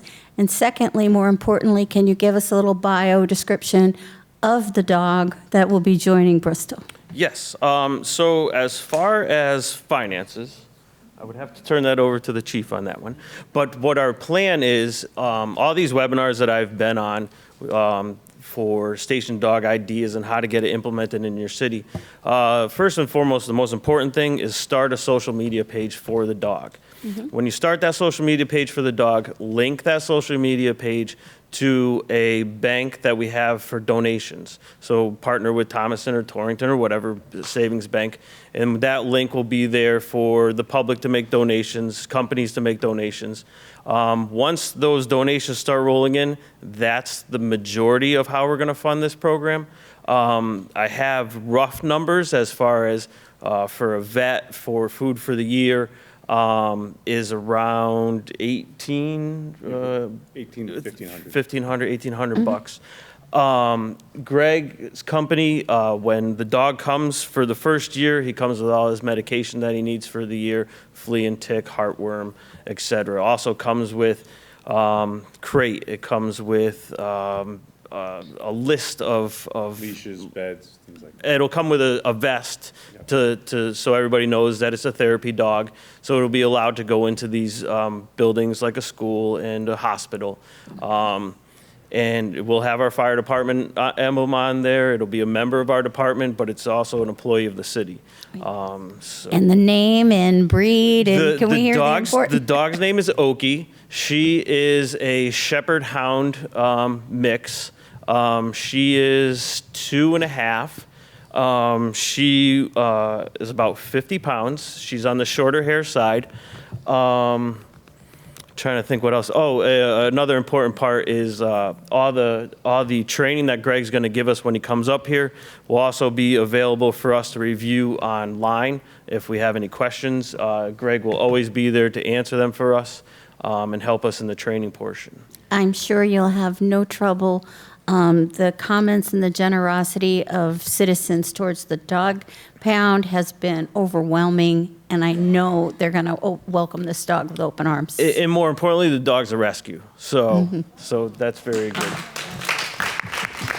I can show you pictures after if you want to see them. Thank you. Thanks. Any other questions, Cheryl? No, but I have a hound mix too that I would love to come over and play sometime. Perfect. So, who's a rescue? I have two of them, so they'll get along all well. Great. Questions to my left. You good, Andrew? Your smile is the same that it was last night. You were excited about this program. Yeah, I think it's going to be great for not only the department, but for the city. Thank you. Jackie? No, it's question? been answered, thank you. Susan? Where does the dog sleep? Do we have a handler? So we will have 5 handlers. I'll be the main handler. We'll have 1 handler on each shift, and then Deputy Chief Carell will be the other handler. As the main handler, the dog will be with me when I'm on duty. When we get the other 4 handlers established, we're going to transition to have the dog go with that handler at their station for the day. The dog has a bed that it'll sleep in. It won't be allowed in the dorm rooms. We have in our SOPs, you can read the restrictions on certain things that the dog can and can't do. The dog will, on weekends, if I'm off, the dog will come home with me. And if I'm on, the dog will come to work, but we're trying to get the dog at least 2 or 3 days out of the stations so she can be a dog instead of a working. And Sue, I just handed you the SOPs that were approved just last night, but they were approved through the fire board last night. Any other questions, Sue? Nope. Sebastian's questions or comments? So it's an emotional support dog, you said, so it'll be deployed in the community in that manner, as well as social media marketing, I guess, and have its own TikTok page and everything? Correct. But more importantly, the dog is going to be linked to the peer support, which Deputy Chief Carell could talk just a little bit about that for you guys, just to give you a little background on how it'll work. Yeah. So a few years back, we started a peer support team, and really what that did, the city acknowledged that we needed to protect our employees' mental health, so we had EAP and things like that available. Historically, what we found is that first responders are reluctant to seek care. So the peer support teams were trained individuals who were from the fire department or from the police department. The police department started their peer support team. So that way, first responders had someone who they may be able to open up to and feel more comfortable approaching. And then in those discussions, if we needed to link them to EAP, we could. So after traumatic events, we're there to help our first responders get through it. And the dog we look at is just another asset to be able to start opening people up and getting them comfortable to have those conversations so that we can try to decrease some of the statistics that we see across the country in first responder suicide death and things like that. So this is all part of a bigger picture. We're trying to move with the peer support and, Oki become part of this to try to make it a good service for our membership. And then we see that that's not a constant need. So there will be plenty of opportunity for the dog to be in the community and serve there as well.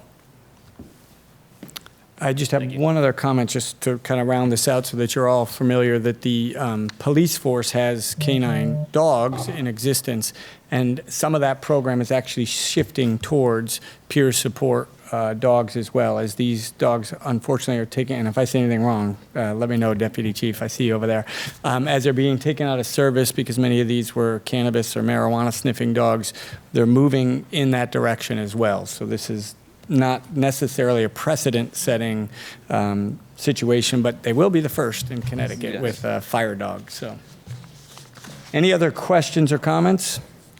Just real quick, Greg was kind enough to stay during this whole meeting. If he has anything he'd like to say, I don't know, but just give him the opportunity.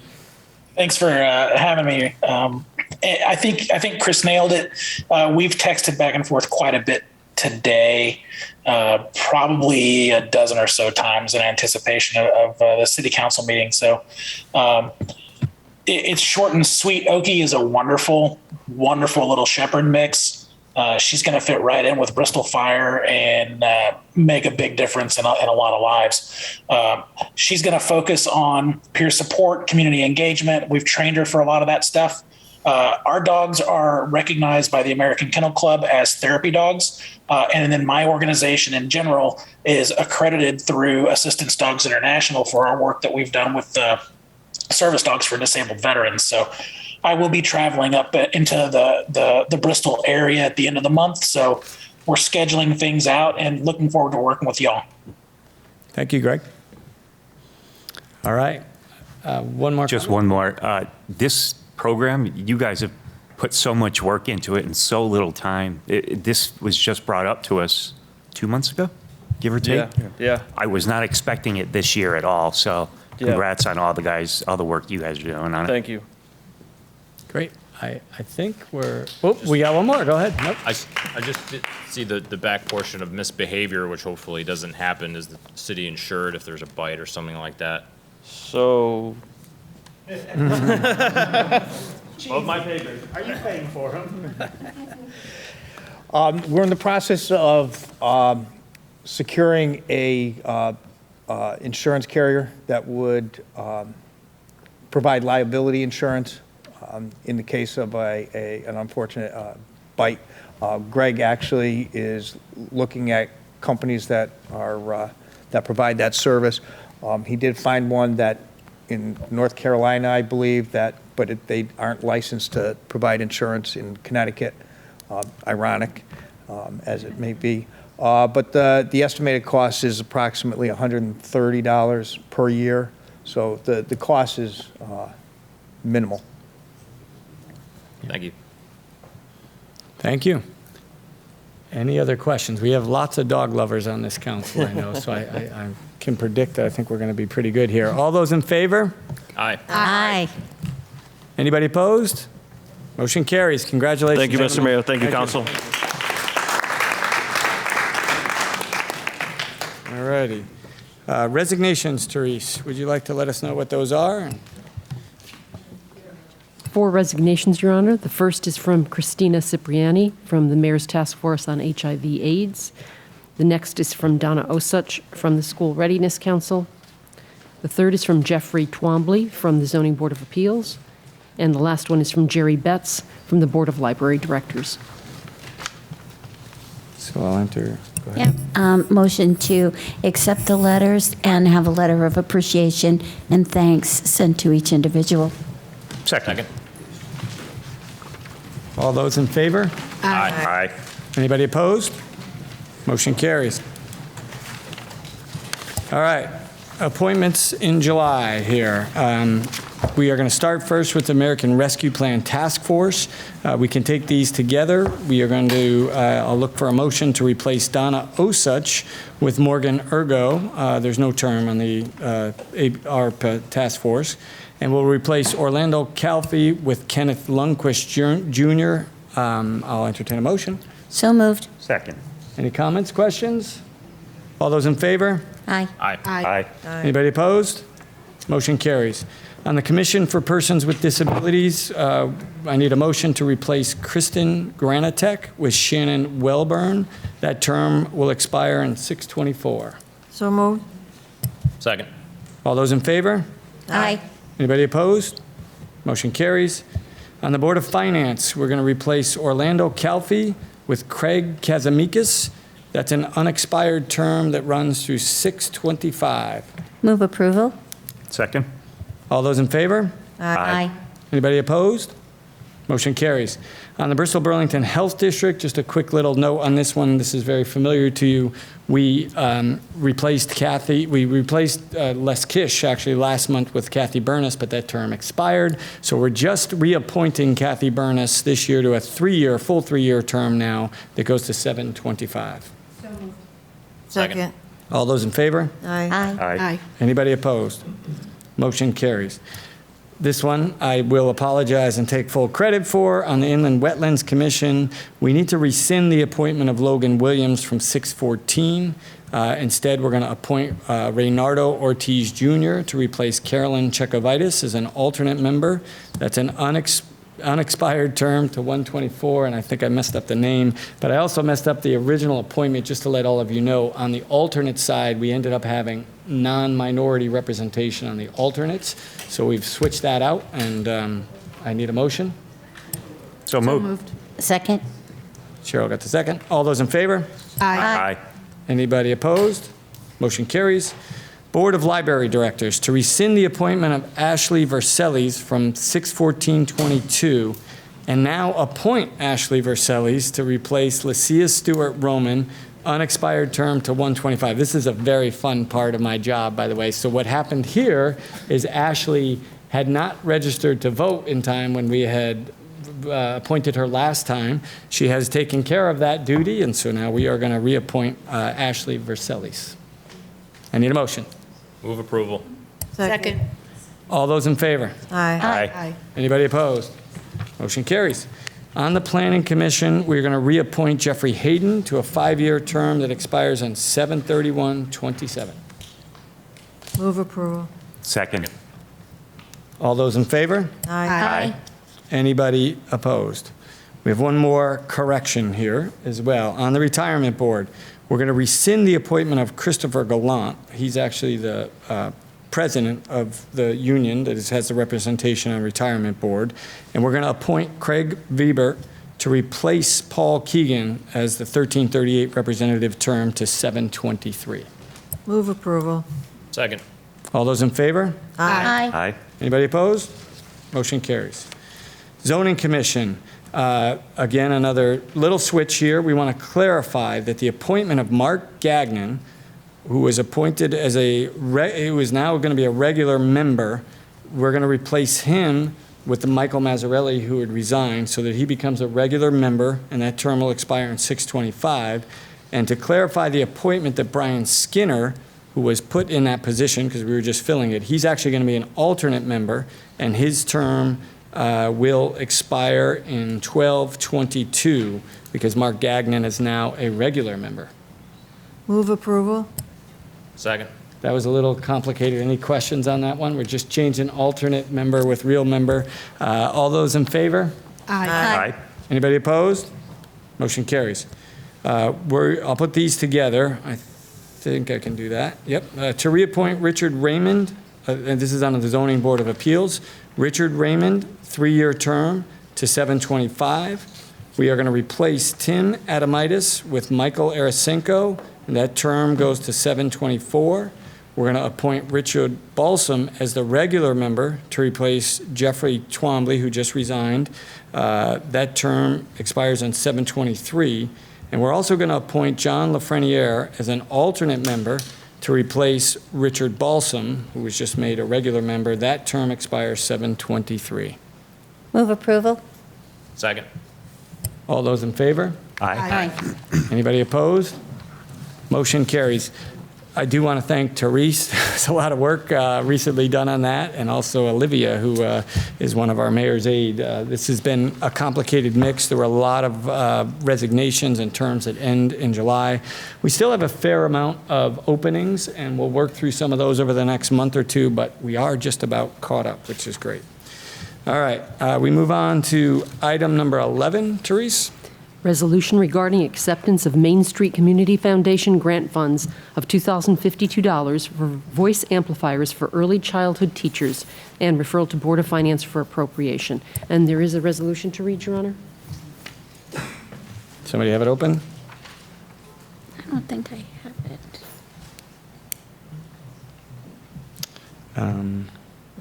The resolution is up. Oh, okay, all right, I see it. I'll read it then. Thank you, Cheryl. Be it hereby resolved by the City Council of the City of Bristol, Connecticut, that the mayor, Jeffrey Caggiano, or acting mayor, is hereby authorized to accept the Main Street Community Foundation grant and check for $2,052 for voice amplifiers for early childhood teachers. Award period 7/1/22 through 6/30/2023, and to refer this to the Board of Finance for appropriation and any other necessary action. Do I have a second? Second? And Therese, I'll let you do the roll call vote on the resolution. Tebow? Yes. Howe? Yes? Olson? Yes. Tyler? Yes. Peniotto? Yes. And Mayor. Yes. All right, number 12. To schedule a public hearing on July 26th, 2022, to receive public comment regarding the Charter Revision Commission draft report. Move approval? We'll give the move to Second. Andrew, second to you, Cheryl. And this is just the part of the process, so the Charter Revision Committee has finished their duty. We need to accept this. We'll have a public hearing, and then we'll just following that as well, too, just for all of your edification and anybody in the public, we will have our meeting that will go ahead and accept or reject these changes or send them back to Charter Revision. Any other questions or comments? All those in favor? Aye. Anybody opposed? Motion carries. Number 13. To authorize the mayor or acting mayor to sign an application and any other legal documents to process the award contract agreement for the Community Investment Fund 2030 grant for up to $30 million issued by the state of Connecticut, and to refer to the Board of Finance. Through the chair, Mr. Mayor, I'll recuse myself from the conversation and the vote due to a position on the board with the Carousel Museum. That's fine. We'll wait till you exit, and then we'll entertain the motion. Mr. Mayor, I'd like to make a motion that the City Council hereby authorizes the mayor or acting mayor to sign an application for a Community Investment Fund 2030 grant for up to $30 million, as well as any other legal documents required to process said award contract and agreement issued by the state of Connecticut to effectuate this project, and to refer this matter to the Board of Finance for action. Great. Do I have a second? Second. Little bit of overview on this. I think this is important not only for the council, but even for the public. This is basically state grant money that has been bonded to help communities of need, and that's defined by a lot of things. Bristol's in there because we are a diverse community, an underserved community. We're one of, I think it's 37 communities that are eligible for not only the municipality to look for funds, but also the nonprofit groups. And in this case, the state DECD that is running this grant has suggested that, and you're going to like this word because it's one that we had on the ARPA task force, they're looking for transformational projects that can be linked together. Any nonprofit can go ahead and apply for this grant on their own, what has actually happened here is based on our great work of both Justin and Dawn, we realized that the people running this grant have suggested that we could have a potential transformational project on Riverside Avenue that brings in these different organizations. And as you know, Sebastian stepped out because of the Carousel Museum conflict. He's on the board there. This is also a Sessions Factory is looking for filling a gap in their funding for that project that is market rate, or actually workforce housing. The American Legion vets are looking for improvements on their building. We did not give them money through ARPA, remember, and so they are coming back to the table to look for that funding. They also hope to do emergency shelter at that location, and the Disabled American Veterans are also looking to jump in this. That is a corridor that brings us into downtown Bristol, a very important corridor for us. All along, we have had a project in the books to go ahead and do Riverside Avenue Streetscape. That is kind of our, thing in this. This is on the 10-year capital improvement fund. That was also turned down by ARPA. This is kind of a golden opportunity for us to take advantage of, again, once-in-a-lifetime type funds. The application is due on July 25th. Again, sorry for the short notice on this, but it was announced in May. The final details really didn't come out until June. Our great team has done tremendous work to partner together with these organizations. I do want to make it clear there's no match required for this. Each of these organizations could and probably would have put the application in on their own. And we aren't really deciding whether those applications are great on their own or not. We may agree or disagree with them, and the committee will do the same. They will grade this and give this back to us. And then over the next course of the 5 years, there'll be 6-month iterations of this. We could get turned down the first time around and picked up the second time. Parts of this project could happen, or they couldn't. I think after a couple of days of doing that, I might have nailed that one to explain it. It's a great opportunity for us. There really is there's no risk here because, the likelihood is much like ARPA, the committee's going to tell most people no because there's going to be a lot of other communities vying for this.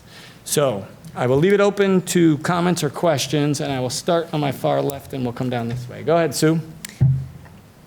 So I have spent a great deal of time over the last couple of days, looking into the different pieces. I am completely for applying for grant money, especially grant money that we don't have to match, and bringing money and transformation into the city of Bristol. In looking through this, I have to say initially I was a little confused as to why we are voting on other people's applications. I do understand that the state has suggested that it is better for us to put this all together and link it together. So I understand that piece, that might increase the odds. But the problem I have is I look through this and not so much the amounts, but I understand our streetscape project, and I think that's phenomenal. That one was $7 million. Perfect. We skipped down to the American Legion and 1.5, and I have done some research into what their beautification and expansion and renovation of that building is, and it's definitely would be transformational, and it would definitely help out with Riverside Avenue. And they also have a contractor, a builder, who has given them what the $1.5 million will cover. Moving on to the Carousel Museum, that's $15 million. And I think it would be great too if, we have the oldest carousel in the United States and the oldest amusement park, and it would be great to have the Carousel Museum benefit from some of this grant money as well and make improvements and expansions. The one piece that kind of bothers me, and I just haven't been able to get a clear answer on, is I don't understand what the $6.5 million for the Session Factory development, And I guess the BHA Vesta Sessions LLC. Well, Vesta Sessions is a for-profit organization who is a party to what we want to do with the Sessions building. But I don't understand what their 6.5 million is. The Carousel Museum also has the same thing. We have available to be able to look to see what that $15 million is going to cover. I'm a little confused about the Sessions building and what this money is for and how the nonprofit piece of it fits into that. I am just very confused, and I don't feel comfortable voting on that if we have to lump these all together. Okay. Maybe we'll do this to be for time. I took a note. We'll do all the questions at the end if we have them. I think that might be good. So we'll take a note. Make sure you know that one. I got it down. Thank you, Sue. Any other questions or comments? I also attended the ECD meeting, and this was not a very clear-cut decision at the ECD either. It was kind of almost a split vote with, the one yes to kind of like let it come to us for additional information. So I think like even the ECD board has some of the same questions and concerns. Yep. So I think Justin will be able to answer those because we did have a lengthy conversation. Not yet, Justin. I'm going to go right through because I want to. No.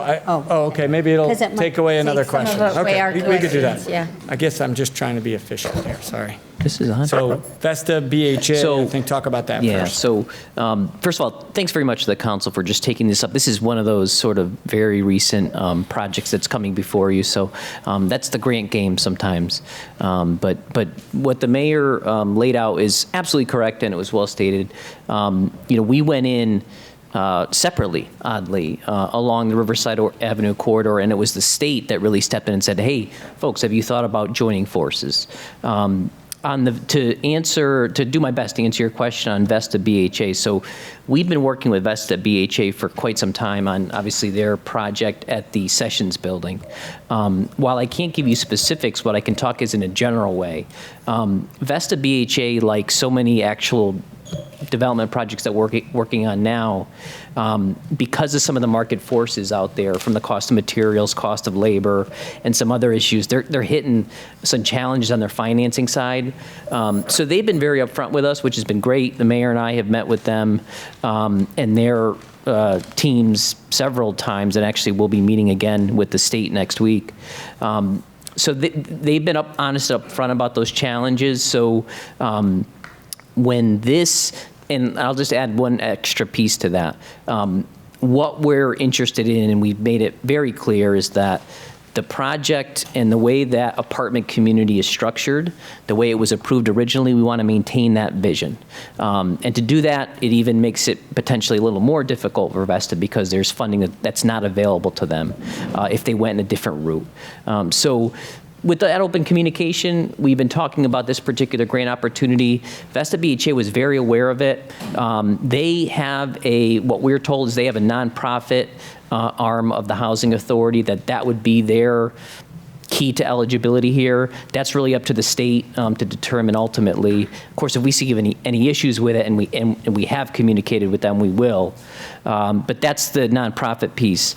And then as far as the gap goes, we're told it's due to market forces, obviously beyond everyone's control. We looked at this grant as an opportunity, but frankly, again, Vesta BHA was going to go in on their own to apply for the funding, just like all the other nonprofits. And then the state noticed just this commonality between some of the projects and brought this to us, the possibility to join forces. Good. And the only other clarification, ECD, there were 2 no votes. How many yes votes were there? You brought it up, Sue. So we both had left that meeting for another meeting. It was more than 2. I don't remember exactly. Well, it was 2 no votes, but I think it was 4? Yeah. 4 to 3? 4, yeah. Something like that. There were 2 no votes. That I know because I just listened to it today. Yeah, and it was difficult. I think there were only 2, but yep. It was difficult for the ECD too because again, the due date is 2 weeks from now, and we're just sort of getting this viewpoint from the state.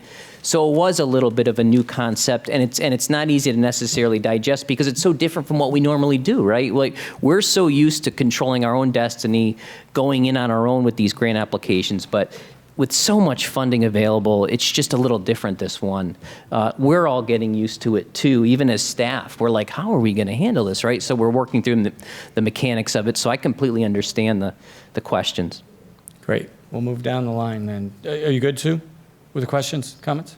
So what is the 6.5 million It's for? It's helped to defray the deficit that they have from when they first planned this project a year or two ago because of building cost and interest rate changes. That's kind of well, the market forces we've been seeing with lots of projects, unfortunately. So they're seeing a deficit from what they had originally planned on this project. They have always been looking for other funding sources. And they continue to. This is one opportunity available to them.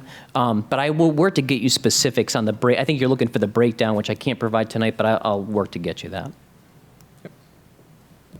Jackie, comments, questions? I was just wondering, shouldn't we make sure that Vesta and BHA do have a connection for nonprofit purposes before we submit this? Yes. And by the way, that's kind of breaking news on Friday after the ECD meeting, correct, Justin? Yeah, so we actually, I've gotten with Vesta BHA a few times on this topic, and you're right, it's incredibly important. We don't necessarily, we want to make sure if Vesta BHA is part of our application that they're eligible. In the end, we can't determine eligibility, the state can. I met with the state today, the director of the CIF, I keep saying CIP, the CIF. SIF, they call it, right? SIF. We met with the director of the SIF program. This is the gentleman who originally proposed this concept. He continues to do so, but we actually sort of asked him very pointedly, because it's important to us too, we're spending plenty of time on this, about that, and he reiterated to us that he understood Vesta BHA's explanation to him on the nonprofit piece, but in the end, it's going to be the state to make that determination.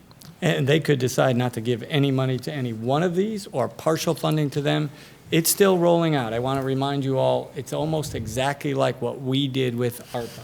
And our nonprofits in particular in ARPA, most of them were funded at a lower rate than what they asked for, so the same types of things can happen here. And very unique. It's just a different world for us in the grant game. Yep.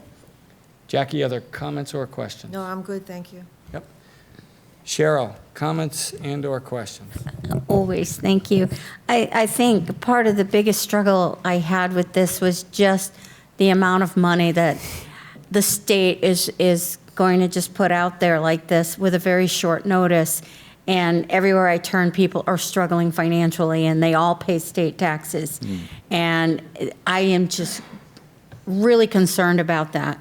But I did go back and look at the history and see that it is a done program. It's going to happen whether we submit an application or not. So my bigger battle is later on down the road to have our state be more financially, fiscally responsible. So I've gotten over that, but I had to share that. It's sticker shock in the opposite direction sometimes, what's out there. Right. And recognizing these funds are going to go somewhere. If not, if we don't put in an application, the state will still spend this money. It might go to a Bridgeport, it might go to an Avon. I don't know, it depends on who puts in. And I appreciate that just getting this in May and clarification in June, that your team has been able to put this together. But I know you've worked on the Streetscape because we've talked about it for quite some time. And I know a lot of the nonprofits have also been looking at what they could submit to.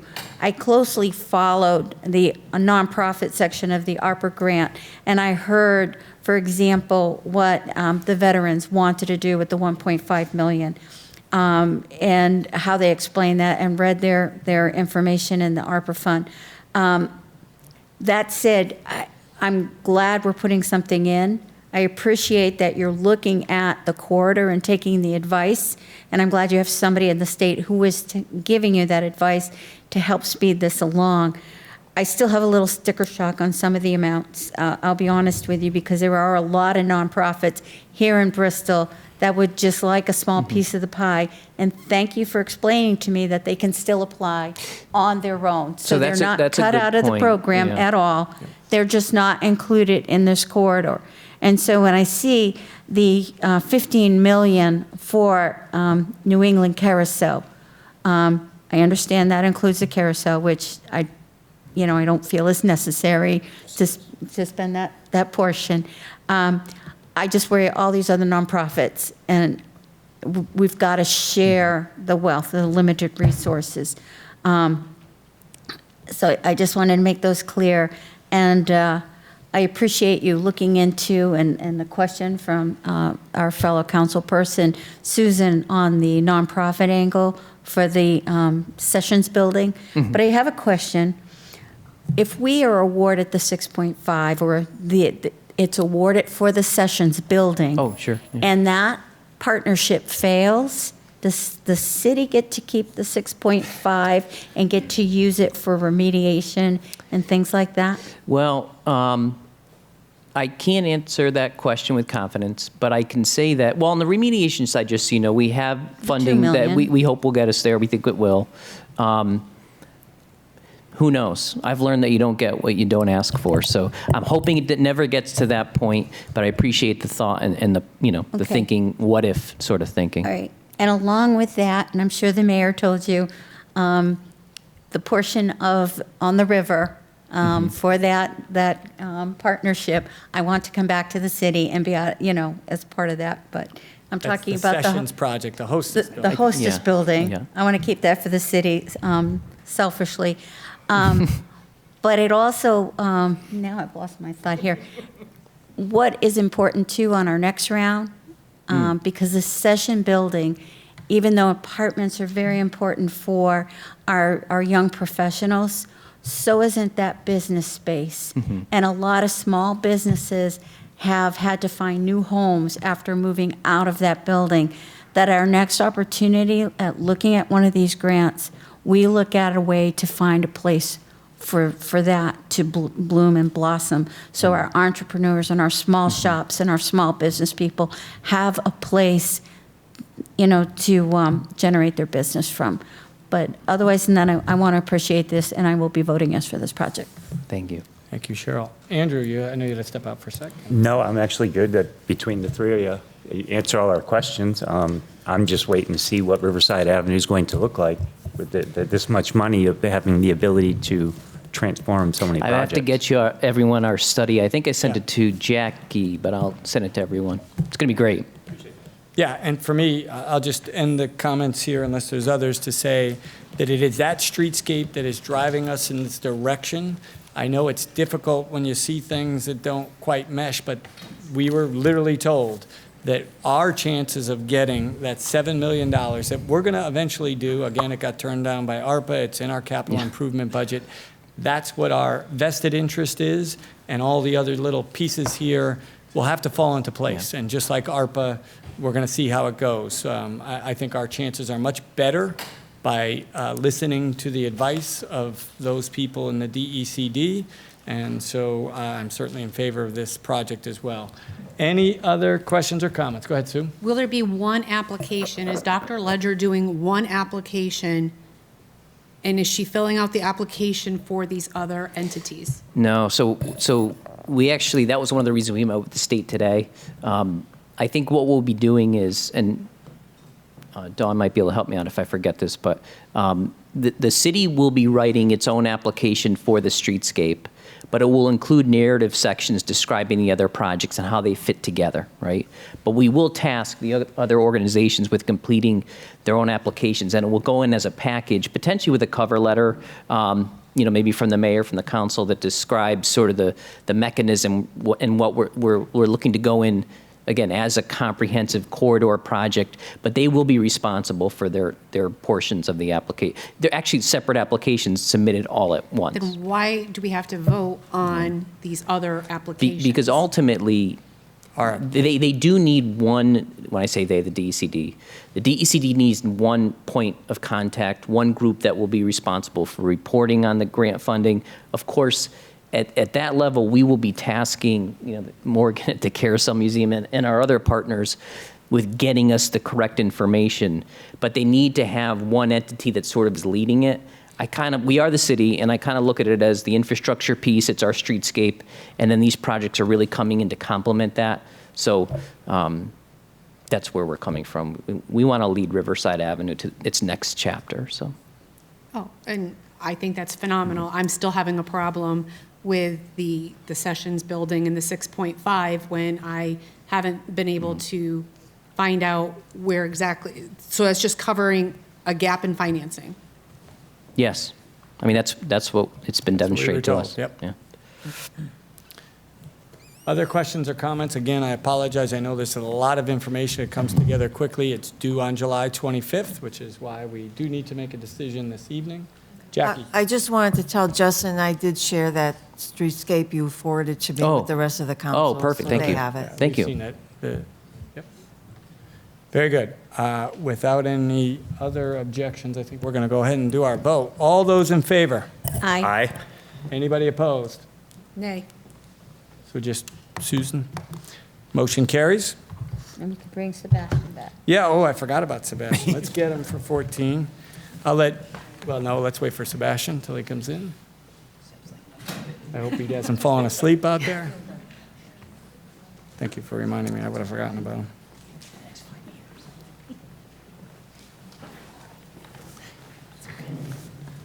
All right, number 14, Therese. Approval of a contract for dog licensing services with Cot Systems Incorporated to provide dog license software to the Bristol Town Clerk's Office for $2,955 and authorize the mayor or acting mayor to sign, subject to review by Corporation Council.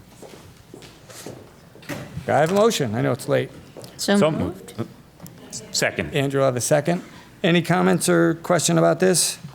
All those in favor? Wait, I do, Yeah, of these course. I'm dogs. We love sorry. our dogs. Well, part of it is that the majority of the licensing fee goes to the state. Yes, it Okay, does. and how much do we keep per license? $1. $1, and we license about 2,000 dogs? Closer to 3,000. 3,000. So we're basically breaking even on this software with our investment. That's correct. Is year 2 going to be the same, or because this includes the installation, will year 2 be a lot less? No, that's it. Then Okay. it's $195 a year. Okay, so year 2, okay, it'll be This is fine. actually for the conversion of the data to bring it over, because we can't lose the data of the licenses we have, and then for the software itself. I also understand it will be a significant time saving for your office, is that correct? No, actually, our current Oh. system's very good. It's just no Okay. longer going to be supported, unfortunately.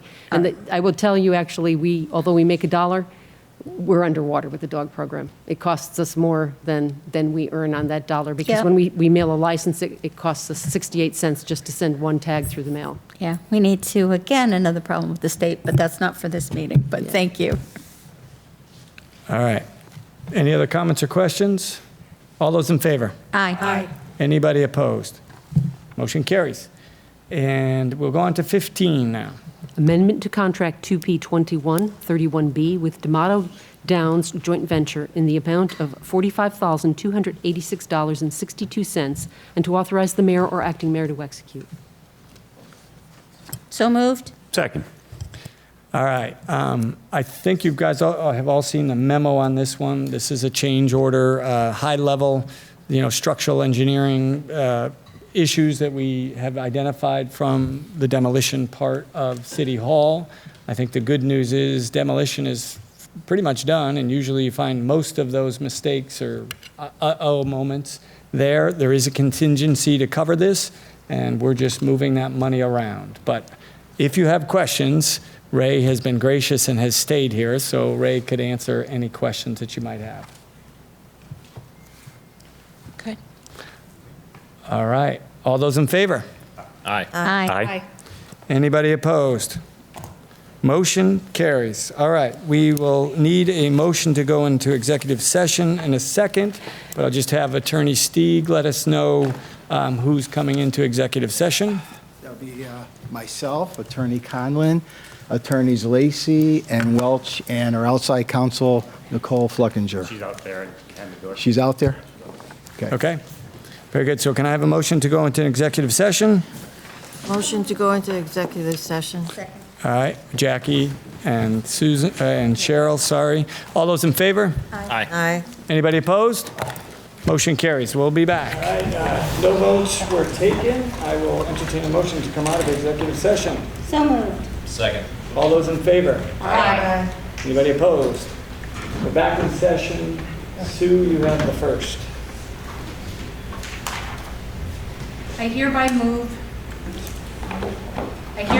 that the City of Bristol enter into a full and final settlement in the matter of John Quilter versus City of Bristol for a workman's comp claim number 000155480 in consideration of a payment of $25,000. This settlement resolves the outstanding Connecticut General Statute, Section 7-433C, claims entitled Benefits for Policemen or Firemen Disabled or Dead as a result of hypertension or heart disease. I further move that the City of Bristol enter into a full and final settlement for any and all workman's comp claims filed by John Quilter for the total amount of $25,000.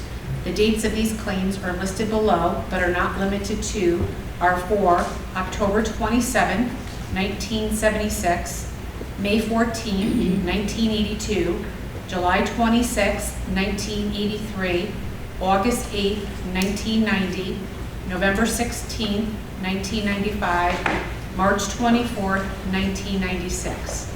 I further move that the mayor, acting mayor, corporation counsel, or assistant corporation counsel be authorized to execute the full and final settlement.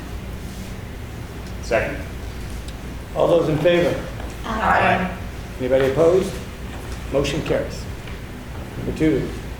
I hereby move that the City of Bristol enter in a full and final settlement in the matter of Michael Brash versus City of Bristol for workers' comp claim 001658447 in consideration of a payment of $60,000. This settlement resolves the outstanding Connecticut General Statutes, Section 7-433C, claims entitled Benefits for Policemen or Firemen Disabled or Dead as a result of hypertension and heart disease.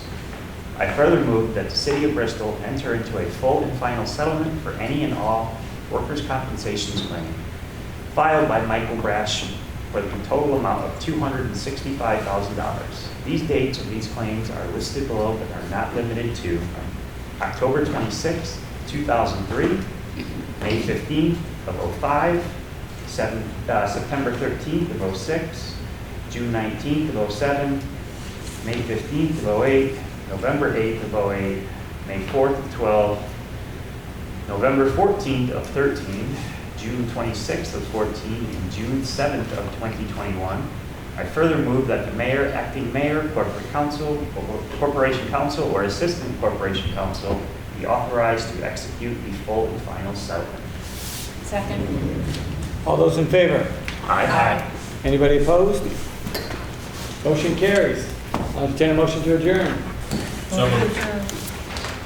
And a second from Jackie. All those in favor? Aye.